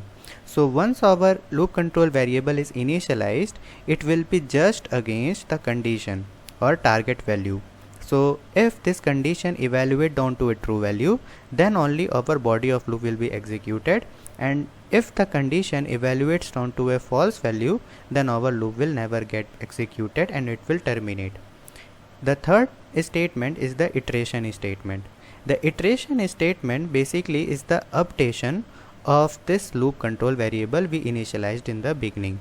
So for example, if you remember our session of the while loop, there we explained that we need some kind of arrangement so that our loop can terminate in the end, because if we will not update our values or the condition, and if the condition will always remain true, then our loop will run for the infinite amount of time and it will never terminate, and that will lead to a system crash. So iteration is that statement that update our loop control variable so that this condition will become false at some point of time and our loop will get terminated. So for example, let's say we have to print the number between 1 to 5. So how will we do this? First we will initialize our value at some point. Now since we have to print from 1 to 5, so we will initialize it at n equals 1. So once we have initialized a integer or a integer data type which is holding a value of 1, then we are done with this initialization statement. Afterward we will set some condition. Now we don't want n to ever exceed greater than 5, or we don't want it to become greater than 5. So we will put the condition that n should be less than 5. So after it, first we have initialized the n, and now the n will be judged against this condition every time our loop will be get executed. And if n will be less than 5, then only our body of loop will be executed, and then after the iteration will happen. So now the iteration statement can be the decrementing or incrementing in nature according to our looping condition. So here we want to increment our value and every time we perform the body of the loop. So for example, we are printing the number, so it is print 10. Now when our number or the loop control variable will be judged against this condition, the body of the loop, that is print 10, will be performed by the compiler, and afterward iteration will happen, that is our loop control variable will be updated. So currently n is equals 1, so n is less than 5 because 1 is less than 5, so body of loop will be executed and iteration will happen, that is n will be converted to 1 plus 1, that is 2. Similarly, again our body of the loop will be judged against this condition, or the loop control variable will be judged against this condition of n is less than 5, and since 2 is less than 5, our body will loop get executed and iteration will happen, that is 2 will become 3. Again the 3 will be checked against this condition and the body of loop will be executed, 3 will convert it to 4, 4 will be checked against this condition, body of loop will be executed and 4 will be converted to 5. Now 5 is not less than 5 because 5 is equal to 5, so our loop will get terminated because this condition has now evaluated down to a false value. So if I draw the execution of a for loop in a graphical manner, then we can say that it is in a form of V. At the left tip of the V letter, we have the condition, that is the loop control variable will be checked or judged against this condition. Afterward the body of the loop will be executed, that will be at the bottom tip of the letter V. Afterward the flow will go to the iteration, that is the right tip of the V. So first condition will be checked, if condition evaluates to a true value, body of the loop will be executed. If after the body of the loop, the iteration or the updation of the loop control variable will happen, and after it the loop control variable will be checked against this condition again. So this will how we'll perform the for loop in Java. So let's head over to Eclipse IDE and see how can we perform this practically. So since we had to print a number between 1 to 5, so we will say that first we define an integer n, and afterward we will write the for keyword, and within the parentheses we will write the initialization condition and the iterative statements. Now we are initializing our loop control variable, that is n, at a value of 1, followed by the semicolon sign to separate the different statements. Afterward we want our n to be always less than 5, and afterward we will write the iterative statement, that is n will be incremented to n plus plus. Afterward we will create a block by using the curly braces. So we will write curly braces, and within this curly braces I will use system dot out dot println, and since we are printing n, so we will write n followed by the semicolon sign in the end. And now if we will run this, we will get 1 2 3 4 in the output. So this is how we will perform for loop in Java. Now we can also initialize the loop control variable within the for loop itself if it has no other purpose. So for example, if we want to print hello world, so we will say that hello world. So for this purpose, we don't have to define or declare the variable that is n outside the for loop. We can declare it inside the for loop itself. So we will write int n equals 1, n is less than 5, n plus plus, and for every loop control variable and the true condition, we print the hello world on our screen. So it should output hello world 4 times on the screen. So if we will run this, we will get 4 hello worlds on our screen. So that's all for this session. In the next session, we will see the different jump statements in Java programming language. Till then, keep learning. Thank you. Hello everyone, and welcome to this session of Programming with Java. In this session, we will start another important concept of Java programming language, namely method. So before understanding what do we mean by methods itself, let's see why do we need method at the first place. So consider a scenario that we have two integers. So let's say we have integer a and integer b, and someone say that perform some kind of arithmetical operations upon these two integers, that is, find the sum, difference, product and division of a and b.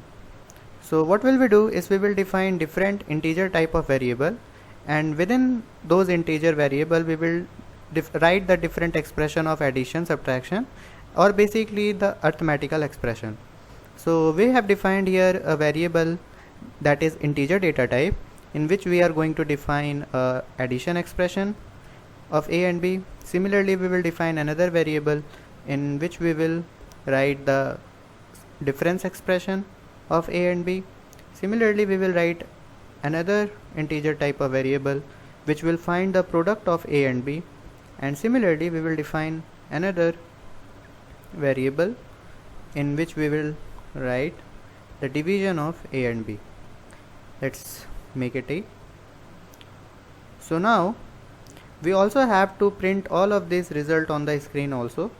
So we will write system dot out dot print ln, so that we can print the output on our screen. And since we have to print 4 different variables, so we will use this statement multiple times, and within the parentheses we will define the different variables.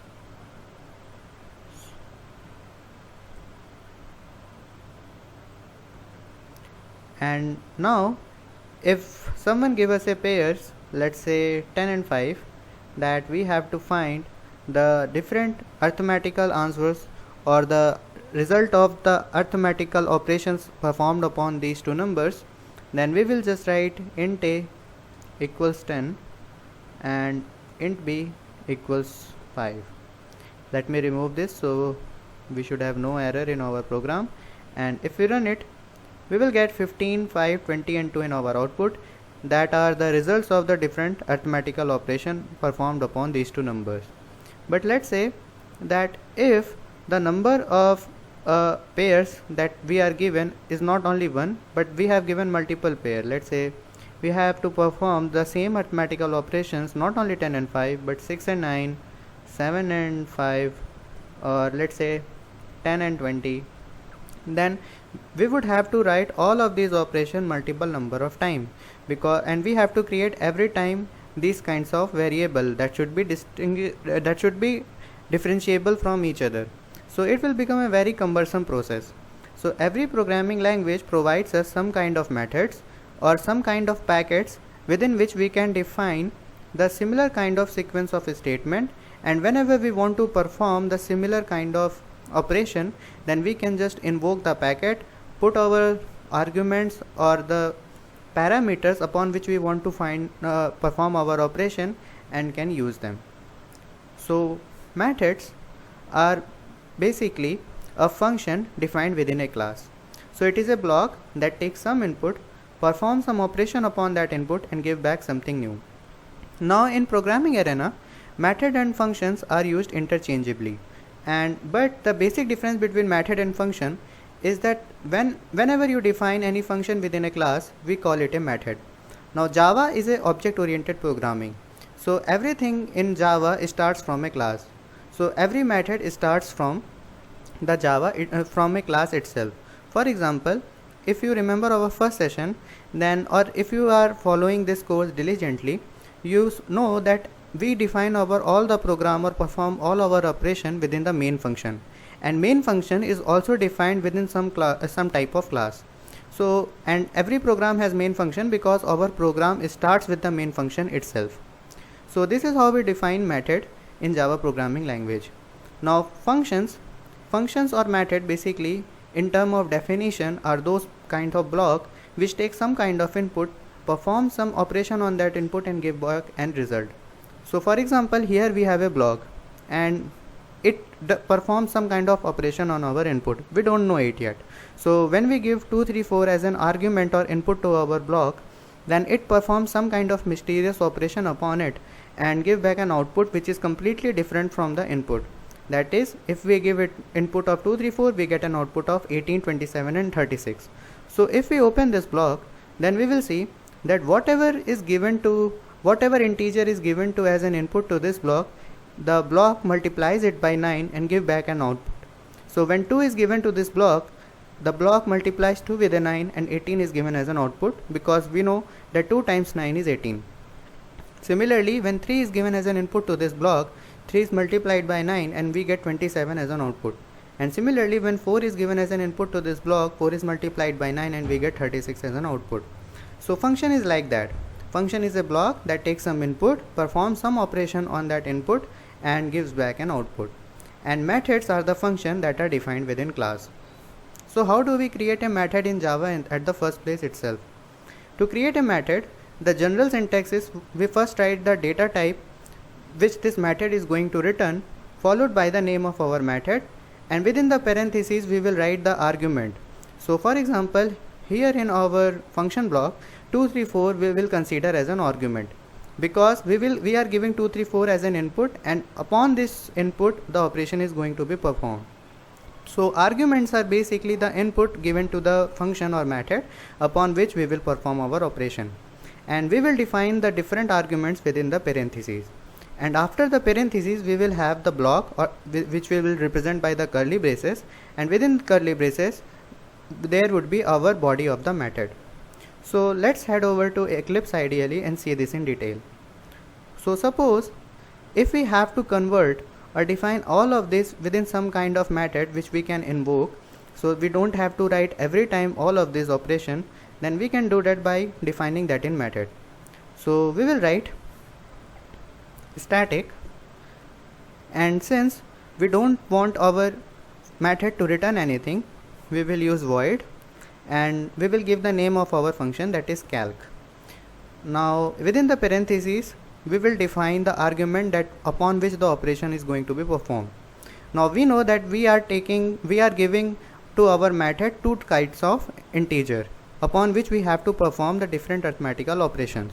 So we are giving two integers, so we will write int a, or let's say int x and int y, and after that we will use the curly braces. Don't worry about static and void for now, and we will completely define them.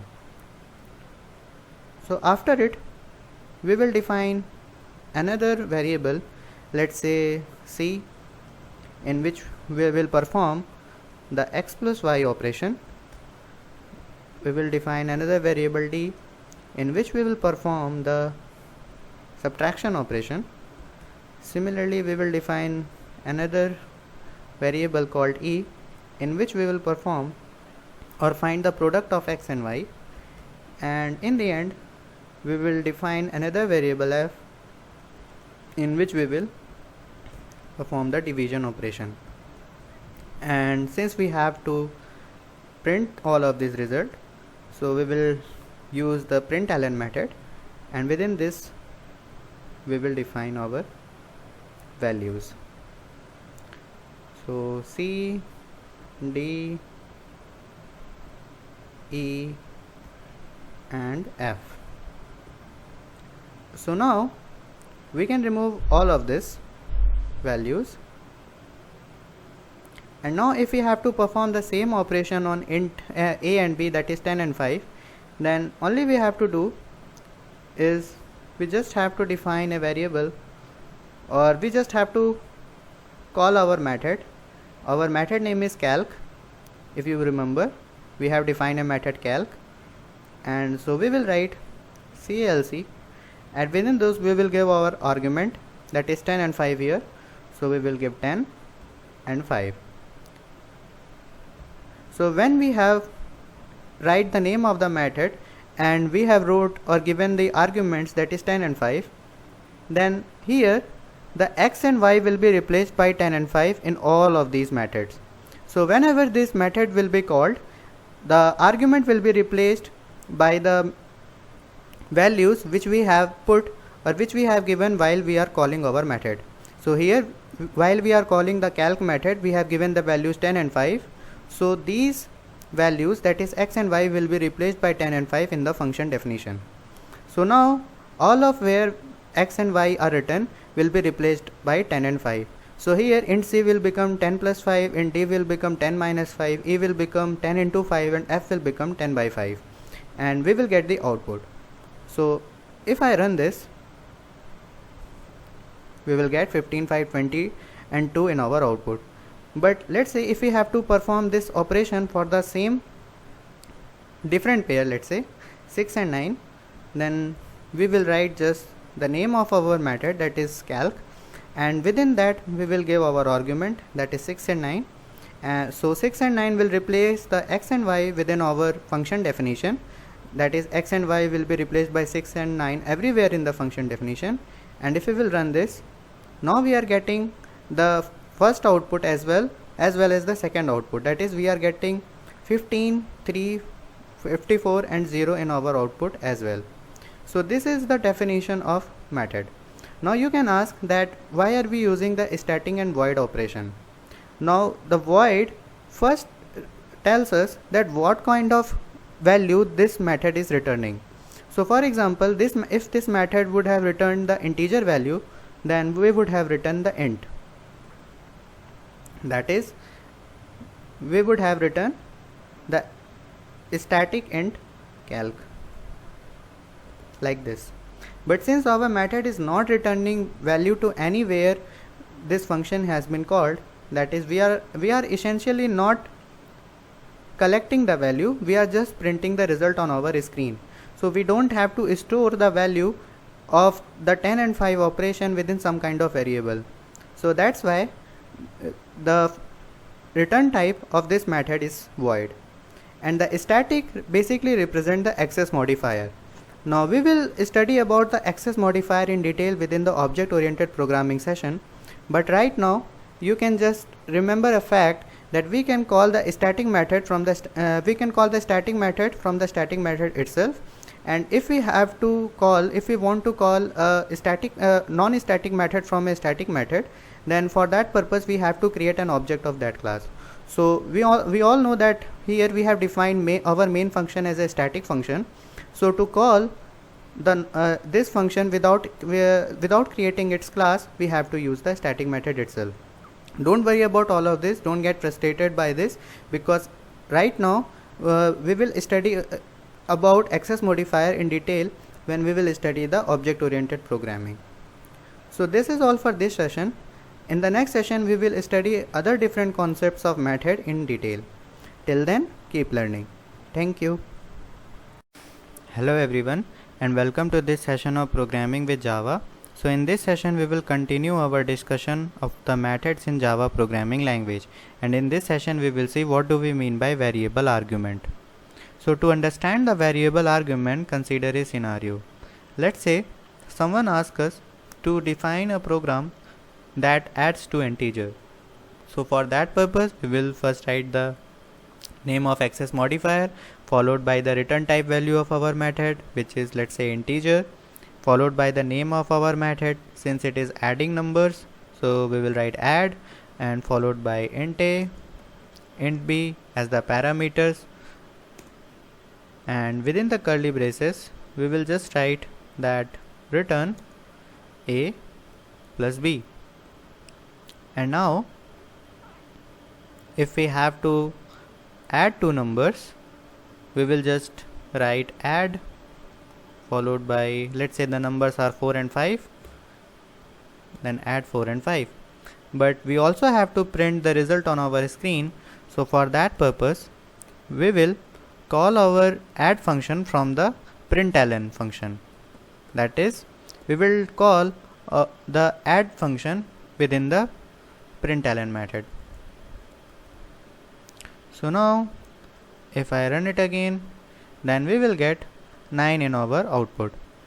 But let's say the person says that we not only have to add two numbers, but we have to add three integers. So we will say that no problem, we will just make changes to our program and we will add another slot for another parameter. So we will write int c, and within our return statement we will just add the c. And now if we have to add three different numbers, then we will say that add 459, and if we run it again, our program is working perfectly. That is, we are getting 18 on our output. But someone told us that now find the sum for four different integers. So we will say again that no problem, we will just write int d, and within the return statement we will write plus d.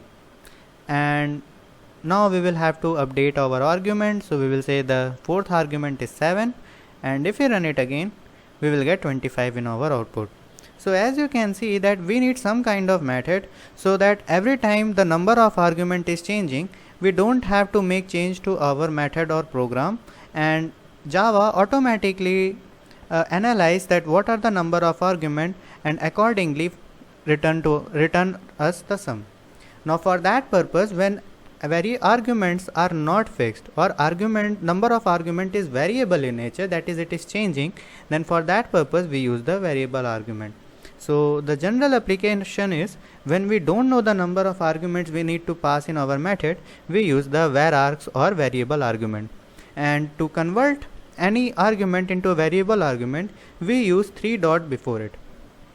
So for example, if we want to convert this method into some kind of a method which does not specifically define the different integer values, so we will just write that int, that is the data type of our ongoing array or upcoming array will be an integer type, followed by the 3 dots, and let's say the name of our array is a, or let's say make it somewhat more convenient, let's say sum. That is, sum is going to be the array in which all the different values when passed here will be stored. Now we will just retrieve the different values from this array, that is sum, and upon it we will perform our arithmetic operations. So now whatever will be the value passed here during the calling of our function, that is add 4597, will first get stored in this array sum, and then it will be accessible by the rest of our body of our method. Now to retrieve any values from an array, we need a for loop in Java. So for that purpose, we will define a for loop that will take an integer value from this array, that is, let's say a, and from where it will take value, it will take a value from our sum array. And what will we do is we will define the method of our body in which we will define another integer variable, let's say int result, which is initially 0 in the first case, and we will just update the value of the result. So we will say that result equals to result plus a. So this statement means that first this for loop will retrieve the value from this array, and then it will add it to the result. Initially the result is 0, but as soon as the value a will be added to it, the result will get updated till there is no values are left within this array. So now if we run, and since we have to return the value as well, so we will say just that return the result. And now if we run it again, then we will get 25 as an output. But what's different is that now even if now we update the number of argument, let's say we make the number of arguments to 5, and by adding another argument 5, then without even making any change to our method, we will get a output of 30. So now variable argument is functioning, and without even making any change to our method and providing different number of argument, we are getting our result. So for example, even if I remove the number of arguments from 5 to 3 and run it again, we will get 18 in our output. So that's all for this session. In the next session, we will see what do we mean by method overloading in Java programming language. Till then, keep learning. Thank you. Hello everyone, and welcome to this session of programming with Java. In this session, we will continue our discussion of the methods in Java programming language. And in this session, we will see what do we mean by methods overloading in Java programming.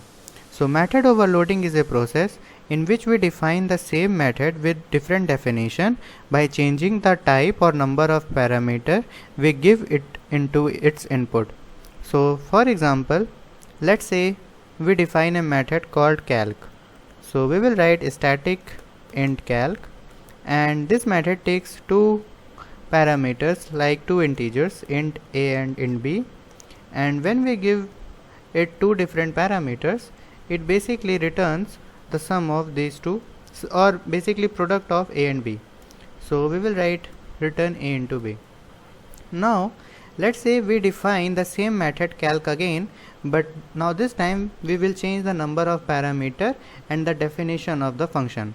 So again we will write that static int calc, that is the same method, but we will give it three different parameters like int a, int b and int c. And what will it do?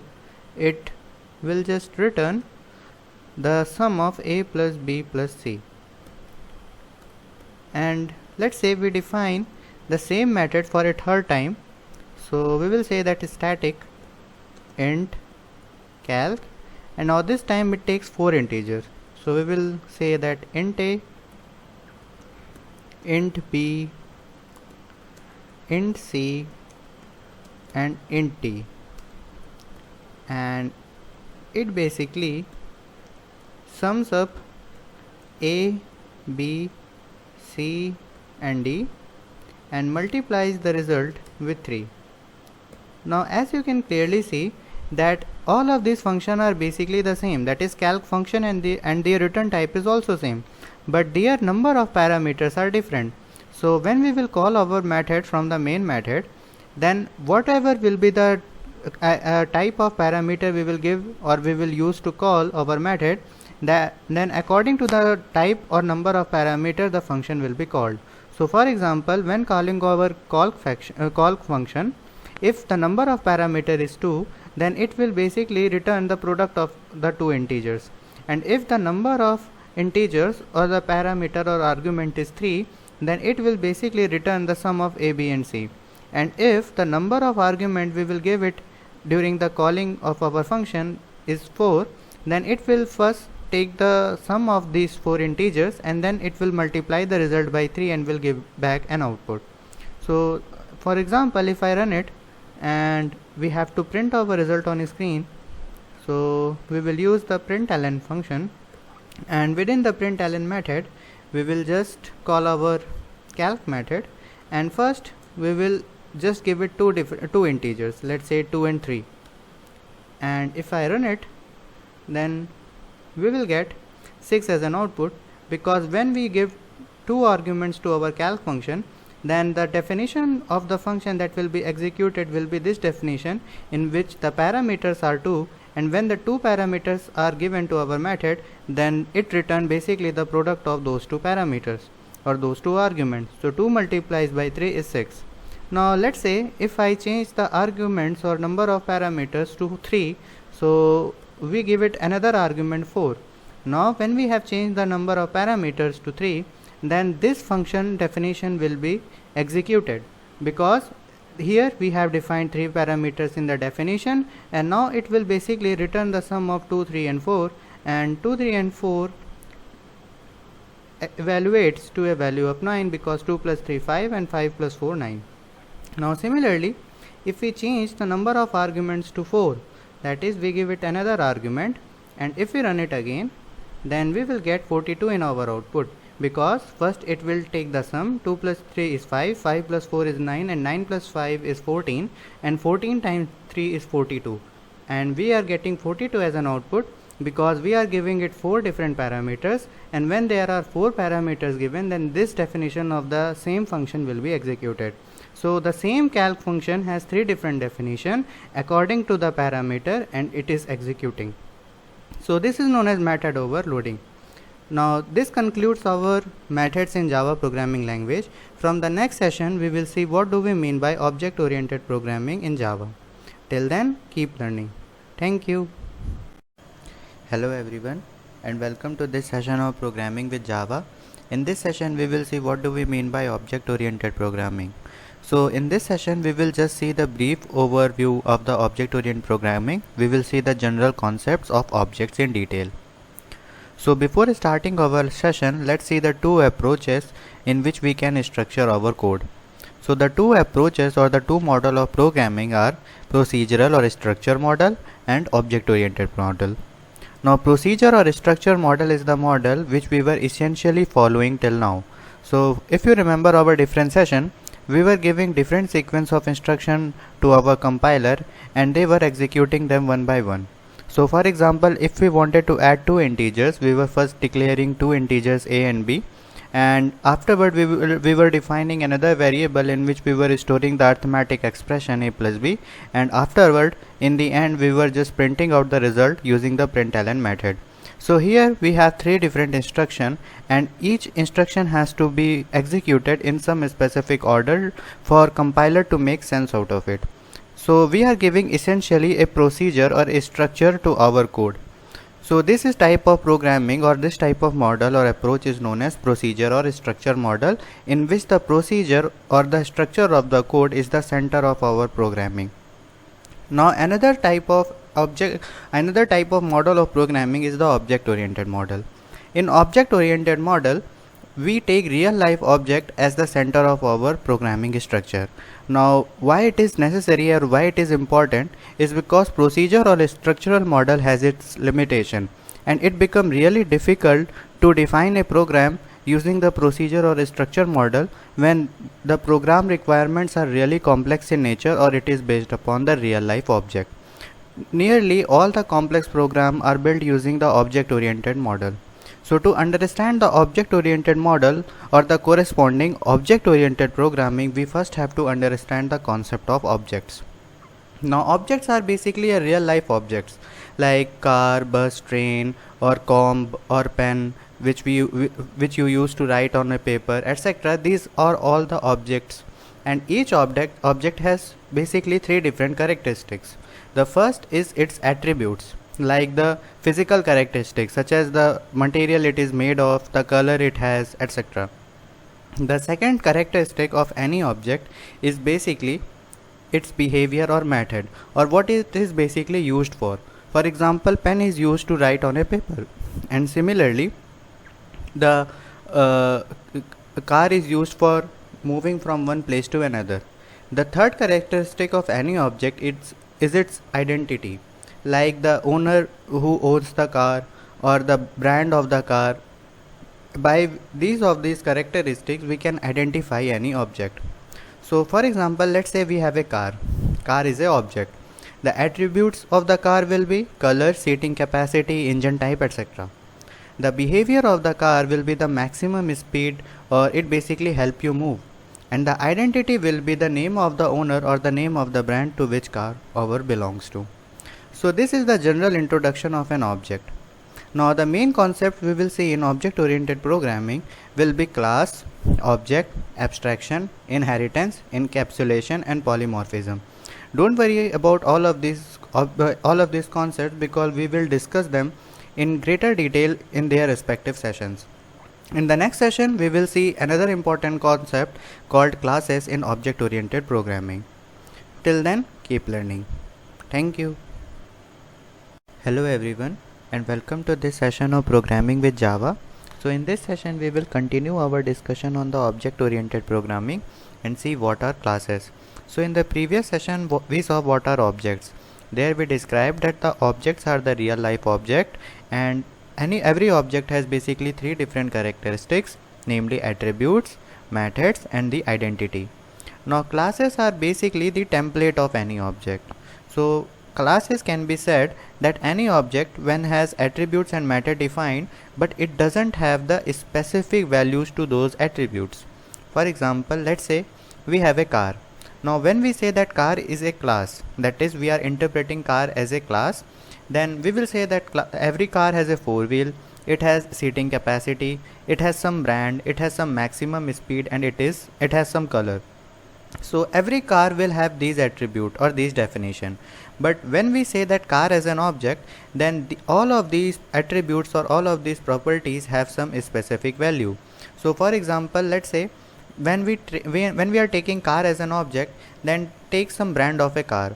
For example, BMW car and or some specific model of a BMW car has four wheel.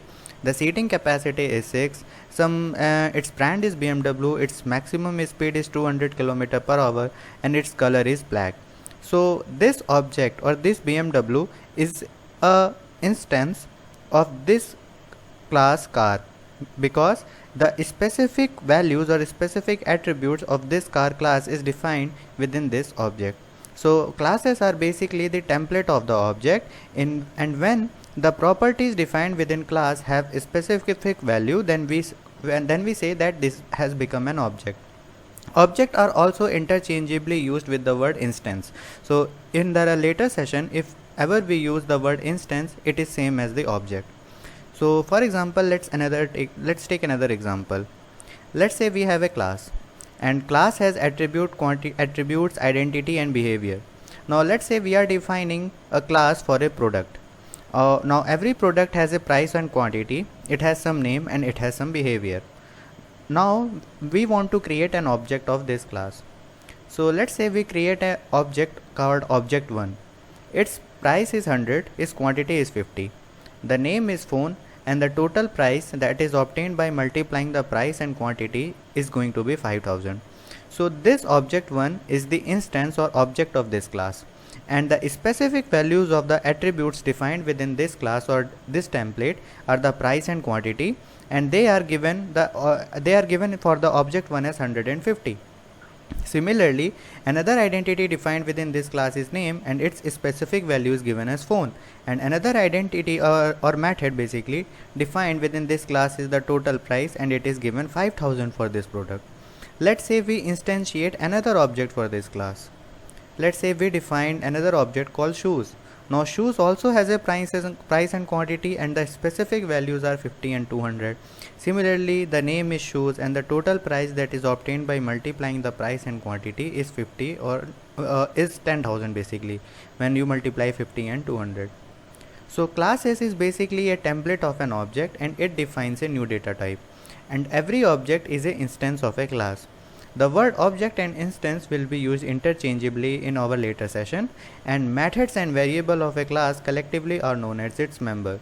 So if you see here, then the attributes here are the price, quantity and the name, and the method is the total price we can calculate by multiplying the price and quantity, and both of these properties, both of these attributes or characteristics, that is the properties of our class and the method which are associated with our object, are collectively known as a members of a class. So that's all for this session. In the next session we will see how do we create a class and instantiate an object in the Java programming language. Till then, keep learning. Thank you. Hello everyone, and welcome to this session of programming with Java. So in the previous session we saw the concept of object oriented programming and the concept of classes and object in detail. Now in this session we will see how do we create classes or object in Java.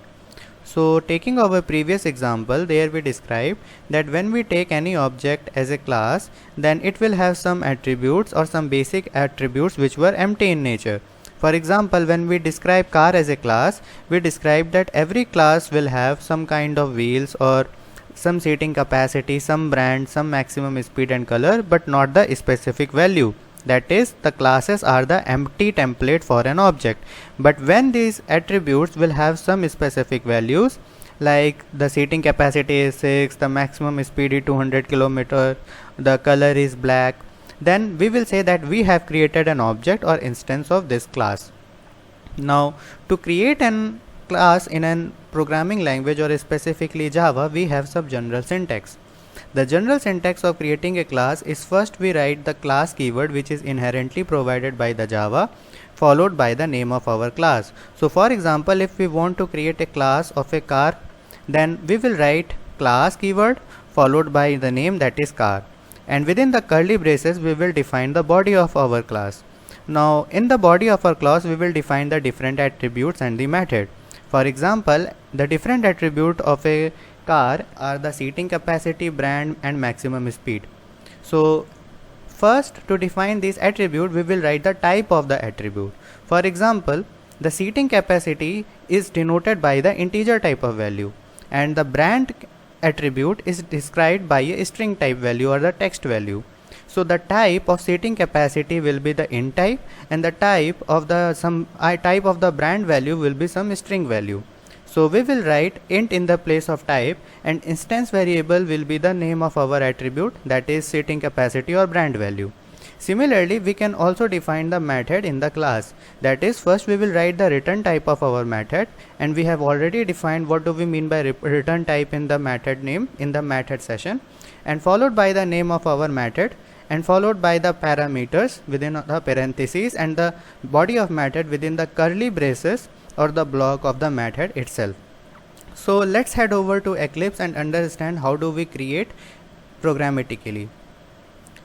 So let's say we want to create a class of a car object. So first we will write the class keyword followed by the name of our class, that is car, and followed by the curly braces. And within this curly braces we will define our different attributes and method or member of our class. So the first attribute we are going to define is the maximum speed or maximum seating capacity our car can achieve. So let's say that the maximum seating capacity is the first attribute of our class. So we will write int because seating capacity is going to be an integer value, followed by the name of the attribute, that is seating capacity, and we will terminate our statement. So now we have created the first attribute of our car class. Let's describe another attribute like the maximum speed our car can achieve. So we will write int because speed is also denoted by some number, and we are using the integer variable for representing number instead of double or anything. So we will write int and max speed. And the third attribute or the third property I am going to define for my object or my template is going to be the name of our car or the brand value. So for that purpose we will use the string type of variable, because the brand value is going to be a text type and text value is represented by a string in Java. So we will use the string keyword followed by the name of our attribute, that is, let's say, the brand, and followed by the semicolon sign to terminate our statement. Now to access this all of attributes and giving it some specific value, we need to initialize or instantiate an object of this class. Now to creating an object of any class is a two-step process. For creating any object, we first have to create a variable of a class that will store the reference for our object. So for that purpose we will create a class name and a variable that is going to be the name of our object, and in the step 2 we will link this reference, that is the variable 1, to the actual copy of the object. So right now it is not making any sense. Let me explain it very clearly. So what will we do is first, okay, so in the step 1 we will define a variable that is going to hold some kind of reference value of our class. So in the stack memory, like this, we will create a variable like the name of that is going to be the name of our object, like let's say car1, and it is going to hold some reference value like 101, that is the address. And now in the step 2, this is the stack memory. And now in the step 2 we will create the actual object. So actual object in Java of a class is created in a heap memory. So within the heap memory we will create an object, and this object will have some reference like 101, and we have to link this reference to this actual object within the heap memory. So this two-step process is very easy to understand. First we are creating a variable that is going to store some kind of reference value, then we are linking this reference value to the actual object created within the heap memory. So here we have described that first we are defining the variable which is going to store the reference, which is going to the name of our object, and in the second case we are using the new keyword to create a new object within the heap memory, and the constructor function of a class to create the actual object. So let's head over to Eclipse and understand this. So now to create an object of this car class, first we will define a variable that is going to hold the reference of our object. So our class is car, so we will first write the car followed by the variable that is going to hold the reference, let's say car1, and we have terminated our statement. And now we want to store the reference of our actual object within this car1. So for that purpose we will first have to create an object of this car1 class, or this car class basically, in the heap memory. So for that purpose we will write new and followed by the name of our class or the constructor function. So we will write car followed by the bracket sign, and here it is not a class but it is the constructor function of the car class. And now we have to store this actual object within the reference or within this variable car1. So we will say that car1 is equals to new car. So this is how we create an object in the Java programming language of any class. Now we can remove all of this step and write this in a single step. That is, first we can write the name of our class, that is car, then we will create a variable that is going to hold the reference. So the variable is car1, and we will say that this is our object. By this we are going to access our object or the physical location or the physical object in the memory, followed by, I have deleted all of that, so car1, and we will create the object within a one line, that is like this. So in a single step we have created the reference for the object as well as the actual object, and as well as we have linked the reference and the actual object within a one step. So this is the basic syntax in which we first write the name of our class and the name of our variable, that is the empty variable which doesn't have any actual object, it just have the reference. And in the second step we have created an actual object within the heap memory using the new keyword, and in the end we have linked the references as well as the actual object together. And now if we want to access any attribute of the car class, then we can just write the name of the variable which is referencing to the actual object, that is car1 here, and followed by the dot sign, and afterward we have some of the attributes that are available to this object. So as you can see that Eclipse is showing us that we have basically three different kinds of attributes like brand, maximum speed and seating capacity that we have already defined within our class car. So as we will write the name of our object and the dot sign, and we can access all of these attributes. So let's say we define that the seating capacity for our car is, let's say it is the 6 people can sit in it. So we will write that car1 dot seating capacity is equals to the value of, let's say 6. Similarly, we can also access the other attributes as well. So we will write car1 dot max speed, because max speed is available to us,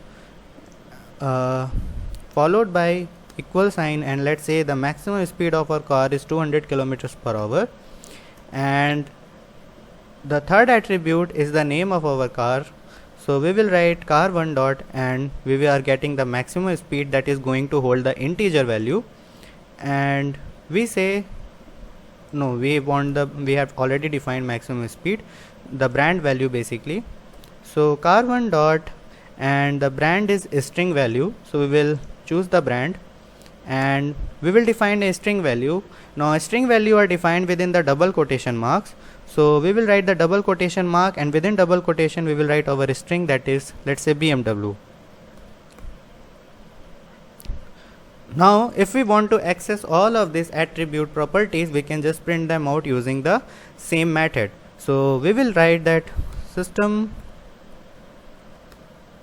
dot out dot println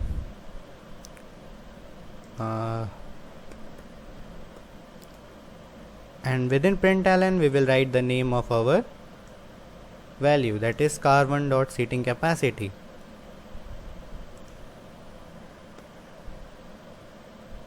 And we will just end our statement. We will copy it again and replace seating capacity by, let's say, maximum speed, and we will replace maximum speed by the brand value. And if I run our program now, then I will get 6200 and BMW in our output, because we have stored or defined our object with these three kinds of attribute, and we have stored the different values according to it. So this is how we create an object in Java. Now we can also create methods in class as well. As you can clearly see that we have created only object, but we can also create methods for our object. So for example, let's say another example we described in our earlier session was of the product. So let's say we have to create a product or a class for a product which has price and quantity and a name, and we also have to define a method which basically multiplies or finds the product of price and quantity and gives back our output. So for that purpose we will just replace all of this first so that we can create a class. So let's create a product class.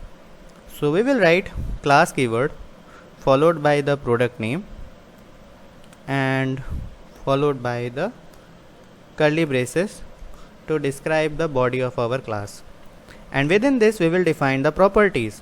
So the first property is going to be the price. So we will write price, int price, because price is going to be an integer value, and semicolon sign.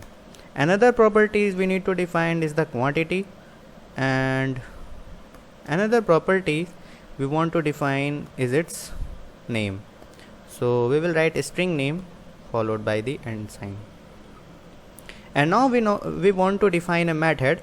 So for that purpose we will first write the return type, that is going to be int, and it will basically calculate the total price.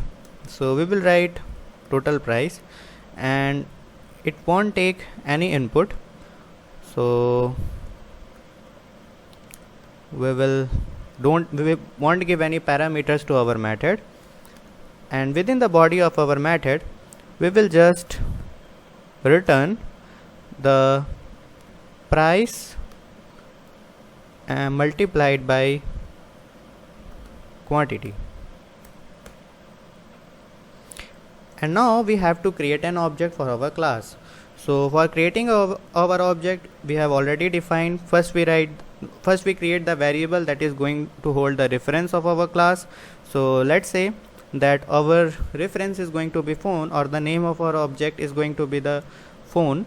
So we will write the name of our class, that is product, and we'll create a variable that is going to hold the reference. So the variable, let's say, is phone.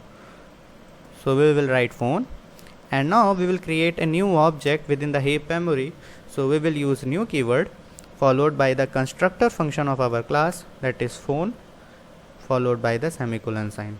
So now we have created a new object of the phone class, of the product class, and we have termed it in value of name. We have to make it product because the class is product. Okay, now we have to access the different attributes as well. So we will write that name of our object followed by the dot sign, and we have different attributes available to us. So let's say first we define the name is, let's say, Motorola,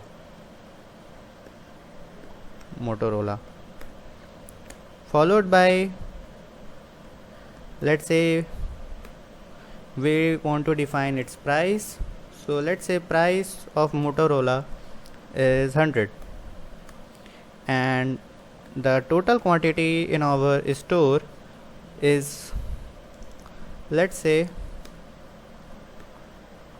200. We have 200 Motorola phones and each is priced at 100 rupees or $100, whatever the currency you want. Now if we want to access the method of this class, that is to calculate the total price, we can just using the same syntax. That is, first we will write the name of our object followed by the dot sign and followed by the name of the method with the empty parentheses. So we also want to print the result on our screen, so we will write the system.out.println, so we can view the result on our screen, and within the parentheses we will write the name of our object, that is phone, followed by the dot sign, and the method we want to call, that is total price.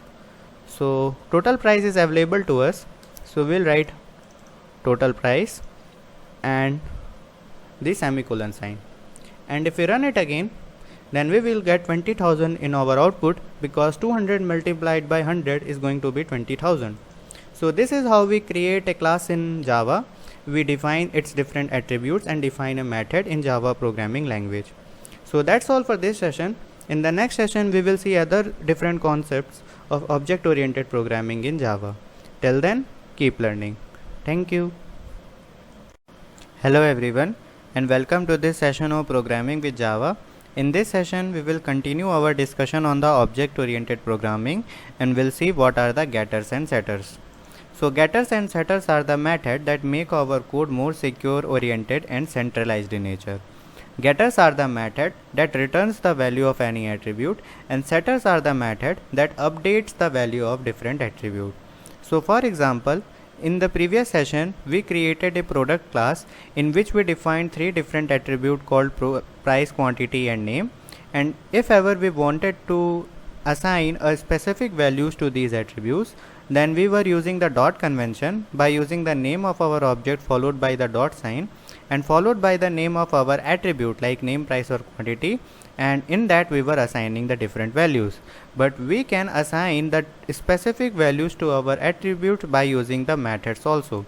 So for example, if we want to set the values by using a method, then we can describe a method in our class itself. So since we want to set a values or give a values to our different attributes, so we want a function that don't return anything, it just updates the value of a price to some specific value. So the type of our method will be void, and the name will be, let's say, set price, because we are setting up a value. And since price is a type of integer value, so we will pass a integer type of parameter within the parentheses of the set price method. That is, we will write int followed by p. P is short for price, and within the method of our body we will just write the statement that whatever the parameter or argument is passed within the set price method, it becomes the value of price, or price becomes equal to the whatever value or argument we pass in the set price method.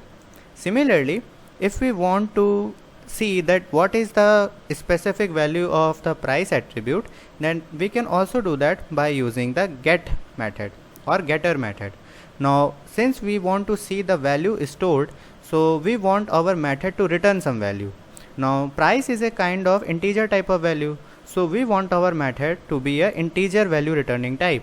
So the type of our method will be int, followed by the name of our method, and let's say it is get price because we want to return a value, and in the parentheses we don't want to pass any parameters, and within the method of our body we will just return the price. And if we want to set the different values to our different parameters, then we can also do that by using the method. So for setting up the value, we will just create an object which we have already created by using the syntax, and we will access the object itself followed by the name of our method, that is set price. Now here we have to use the set price method itself because here we have defined the set price, and within the parentheses we will, let's say, pass 100. So 100 will be stored in this price attribute. And now we also want to print the result on our screen, so we will say that system dot out dot println followed by the name of our object, that is phone, and the get price method. And now if I run our program, we will get 100 in our output because we have set the value of the attribute price to a value of 100 by using the set price method, and we are printing the result on our screen by using the get price method. So this has made our program more method oriented instead of attribute oriented, and if we want to set the values to different attributes of our class, then we don't have to access the different values. We can just use the different method we have been given in our class. So this has made our program more method oriented in nature, and its more advantages can't be seen right now, but it become really advantageous when we are developing complex big program like Android development, where instead of using the different attributes defined, we can just use the method, and by using the method we can just set the values, get the different values, and it really make our easy to maintain or update our program. Now the different advantages of getters and setters are that getters and setters allow you to control how important variables are accessed and updated in our code. So for example, even if we make the access modification of these attributes as private, that is we cannot directly access these attributes from outside of our class, then still we can set the different values by using the method. So we have described the private int price and private int quantity, that is we have set the access modification or the accessibility of these attributes as private, but still we can set the different or specific values of these attributes by using the getters and setters method. But if we want to access these values now by using the attribute itself, like if we want to write that phone dot price is equal to, let's say, 200, and we remove this, and if we want to run our program again, then Java will give us an error that the field product one price is not visible because we have set the attribute to a private accessibility, that is we cannot access this outside of our class. But if we want to access this, then we can still do that by using the set price method. The another advantages is that we can validate the different condition for the input argument. So suppose that we are defining the price attribute in our program, but whatever the input we want our user to give is that the price should be never less than 100 rupees or $100, and it should be never greater than 500. So we are only having the product which have the values in between 100 and 500. But if we are using it by using if we are setting the values by the attribute method, we cannot validate whatever the price the user is giving us. So we can do that in the setter method itself. So for example, within the setter method we can devise an if condition that if p is less than 100, or if p is greater than 100, then what do we want is we want our system to print on our screen that the price is out of range.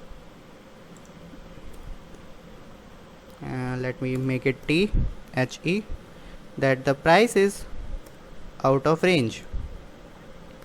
But else, if the price is between 100 and 500, let's make it 500, p is less than 500, and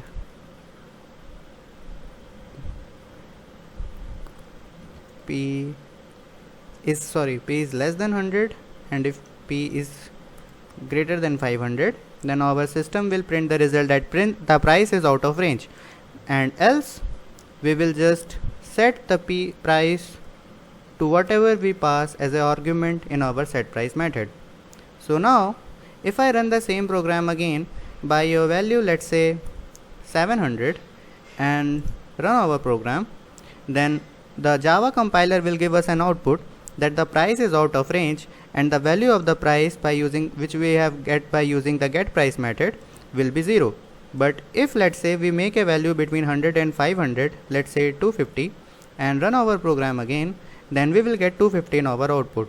So we are giving the or setting the value of our attribute as well as validating it, that if it is validating the different condition, that is if the value we are giving as input to our price attribute is between 100 or 500 or not, which is not possible if we want to set by using the attribute itself.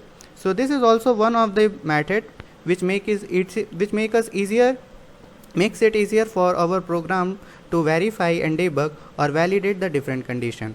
It makes our code more centralized and method oriented, as we have already explained that by using the getters and setter method, our program has completely become method oriented in nature. Now we don't have to access the different attributes to set up the different values. We can just set the values by using the method itself, and it improves the verifying and debugging capabilities of our program. So that's all for this session. In the next session, we will explore other different concepts of object oriented programming. Till then, keep learning. Thank you. Hello everyone, and welcome to this session of programming with Java. In this session, we will continue our discussion of the object oriented programming and see what are constructor functions. Now construction functions or method are the basic method which are used for setting up the specific values for our attributes, which are very important or very basic in nature as soon as we instantiate or create our object. For example, in our previous session we described a product class, and we described or declared 3 different kind of attribute like price, quantity and name for our product class. And whenever we wanted to set some specific values to these attributes, we were writing using the dot convention, like name of our object followed by the dot and the attribute we wanted to set, like name. So if we write name as, let's say, Motorola, and the price attribute is, let's say, 100, and if we print the result on our screen, we will get Motorola and 100 as our output. So we are explicitly setting up the specific values to our attribute. But some attributes are so basic and important in nature that we want to instantiate the product with those specific values itself. So for example, if we talk about price and name, then every product is actually identified by the name and the price of it. For example, if you want to buy a phone, then you should know the name of the phone which you are going to buy, and you should also know its price, because you should care about that if it is in your budget or not. So every product or every phone will have some name and some price as its basic quantity, and every time we instantiate a phone object or any object of a product class, we want to set the specific values of especially these two attributes as soon as we create our object. So we use constructor method for this purpose. The general syntax of the constructor functions is, first we write the name of the class followed by the parenthesis sign, and within the curly braces we describe the body of our method. So we don't define any specific or new name for our constructor method. We use the name of the class for creating the constructor method itself. So for example, if we want to create a constructor method for these two properties, so that every time we instantiate a new object of the product2 class, then we can do that by this. First we will write the name of our class, that is product2, followed by the parentheses, and within the curly braces we will define the body of our method. Now the body of our method is, we have to set the attributes to some specific values. Now we want price and name to be instantiated with our object, so we will set the price to 0 and name to, let's say, no name yet. And if I remove all of this and compile our program again, then even though we haven't set the price and the name quantity or the name attribute within our main method, then still we are getting the output in our program, because we have used the constructor function, and every time we create our object, like here as a phone object we are initializing it, then these two properties or these two attributes get automatically created with a value of 0 and no name yet. And if I set some new value like 1000 to it and run our program again, then the default specific value for the price attribute of a product2 class of any object will be 1000. Now if we want to define some values according to you, then we can also do that. So for that purpose, let's look at the syntax of initialization of a product carefully. If you look carefully, then after the new keyword, we are basically using the constructor method to create the object or initialize the object of the class. That is, here we have used the name of our class followed by the parenthesis sign. So this is basically a constructor method. So whatever we will pass here as a parameter or argument will be passed here as a parameter or argument. So if we pass here like int p or string s in the method definition itself, so this here will expect two different arguments during the initialization of the object. So now we can initialize the specific values during the initialization of the object itself. So now the user can give the specific values to these by storing whatever we pass here as an argument to these attribute itself. So here we are passing the p and s, so we will make the price as p, that is whatever we will pass as p will be stored in the price, and whatever we will pass as s will be stored in the name. So if now we initialize our object, and during its initialization we set the price to 100 and we pass the name of our phone as an argument in the constructor method, let's say iPhone, and run our program again, then we will get iPhone and 100 as the output.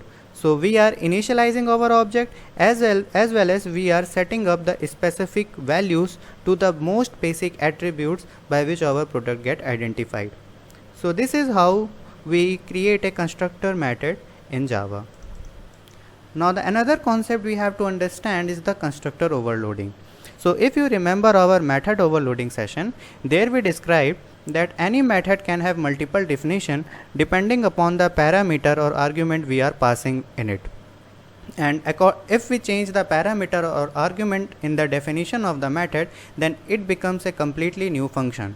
So for example, if we want to have some different definition of this constructor method, then we can also do that. Now when we are defining constructor method multiple number of times by just changing the parameter we are passing in it, then we are basically doing or performing the constructor overloading.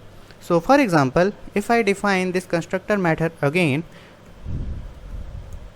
but this time I don't want to take it as any parameter, and it will just set the attributes of price to 0 and name to no name yet.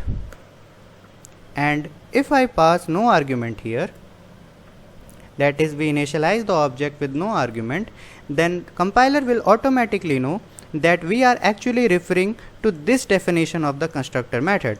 And if I run it again, we will get no name yet and 0 in our output. But if I initialize my object with the arguments like 100 and iPhone,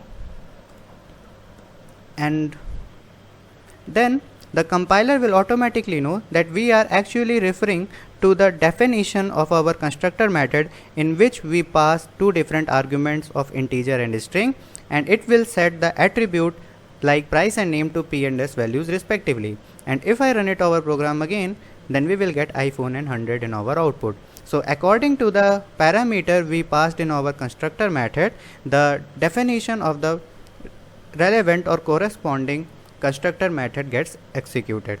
So that's all for this session. In the next session we will see other different concept of object oriented programming in detail.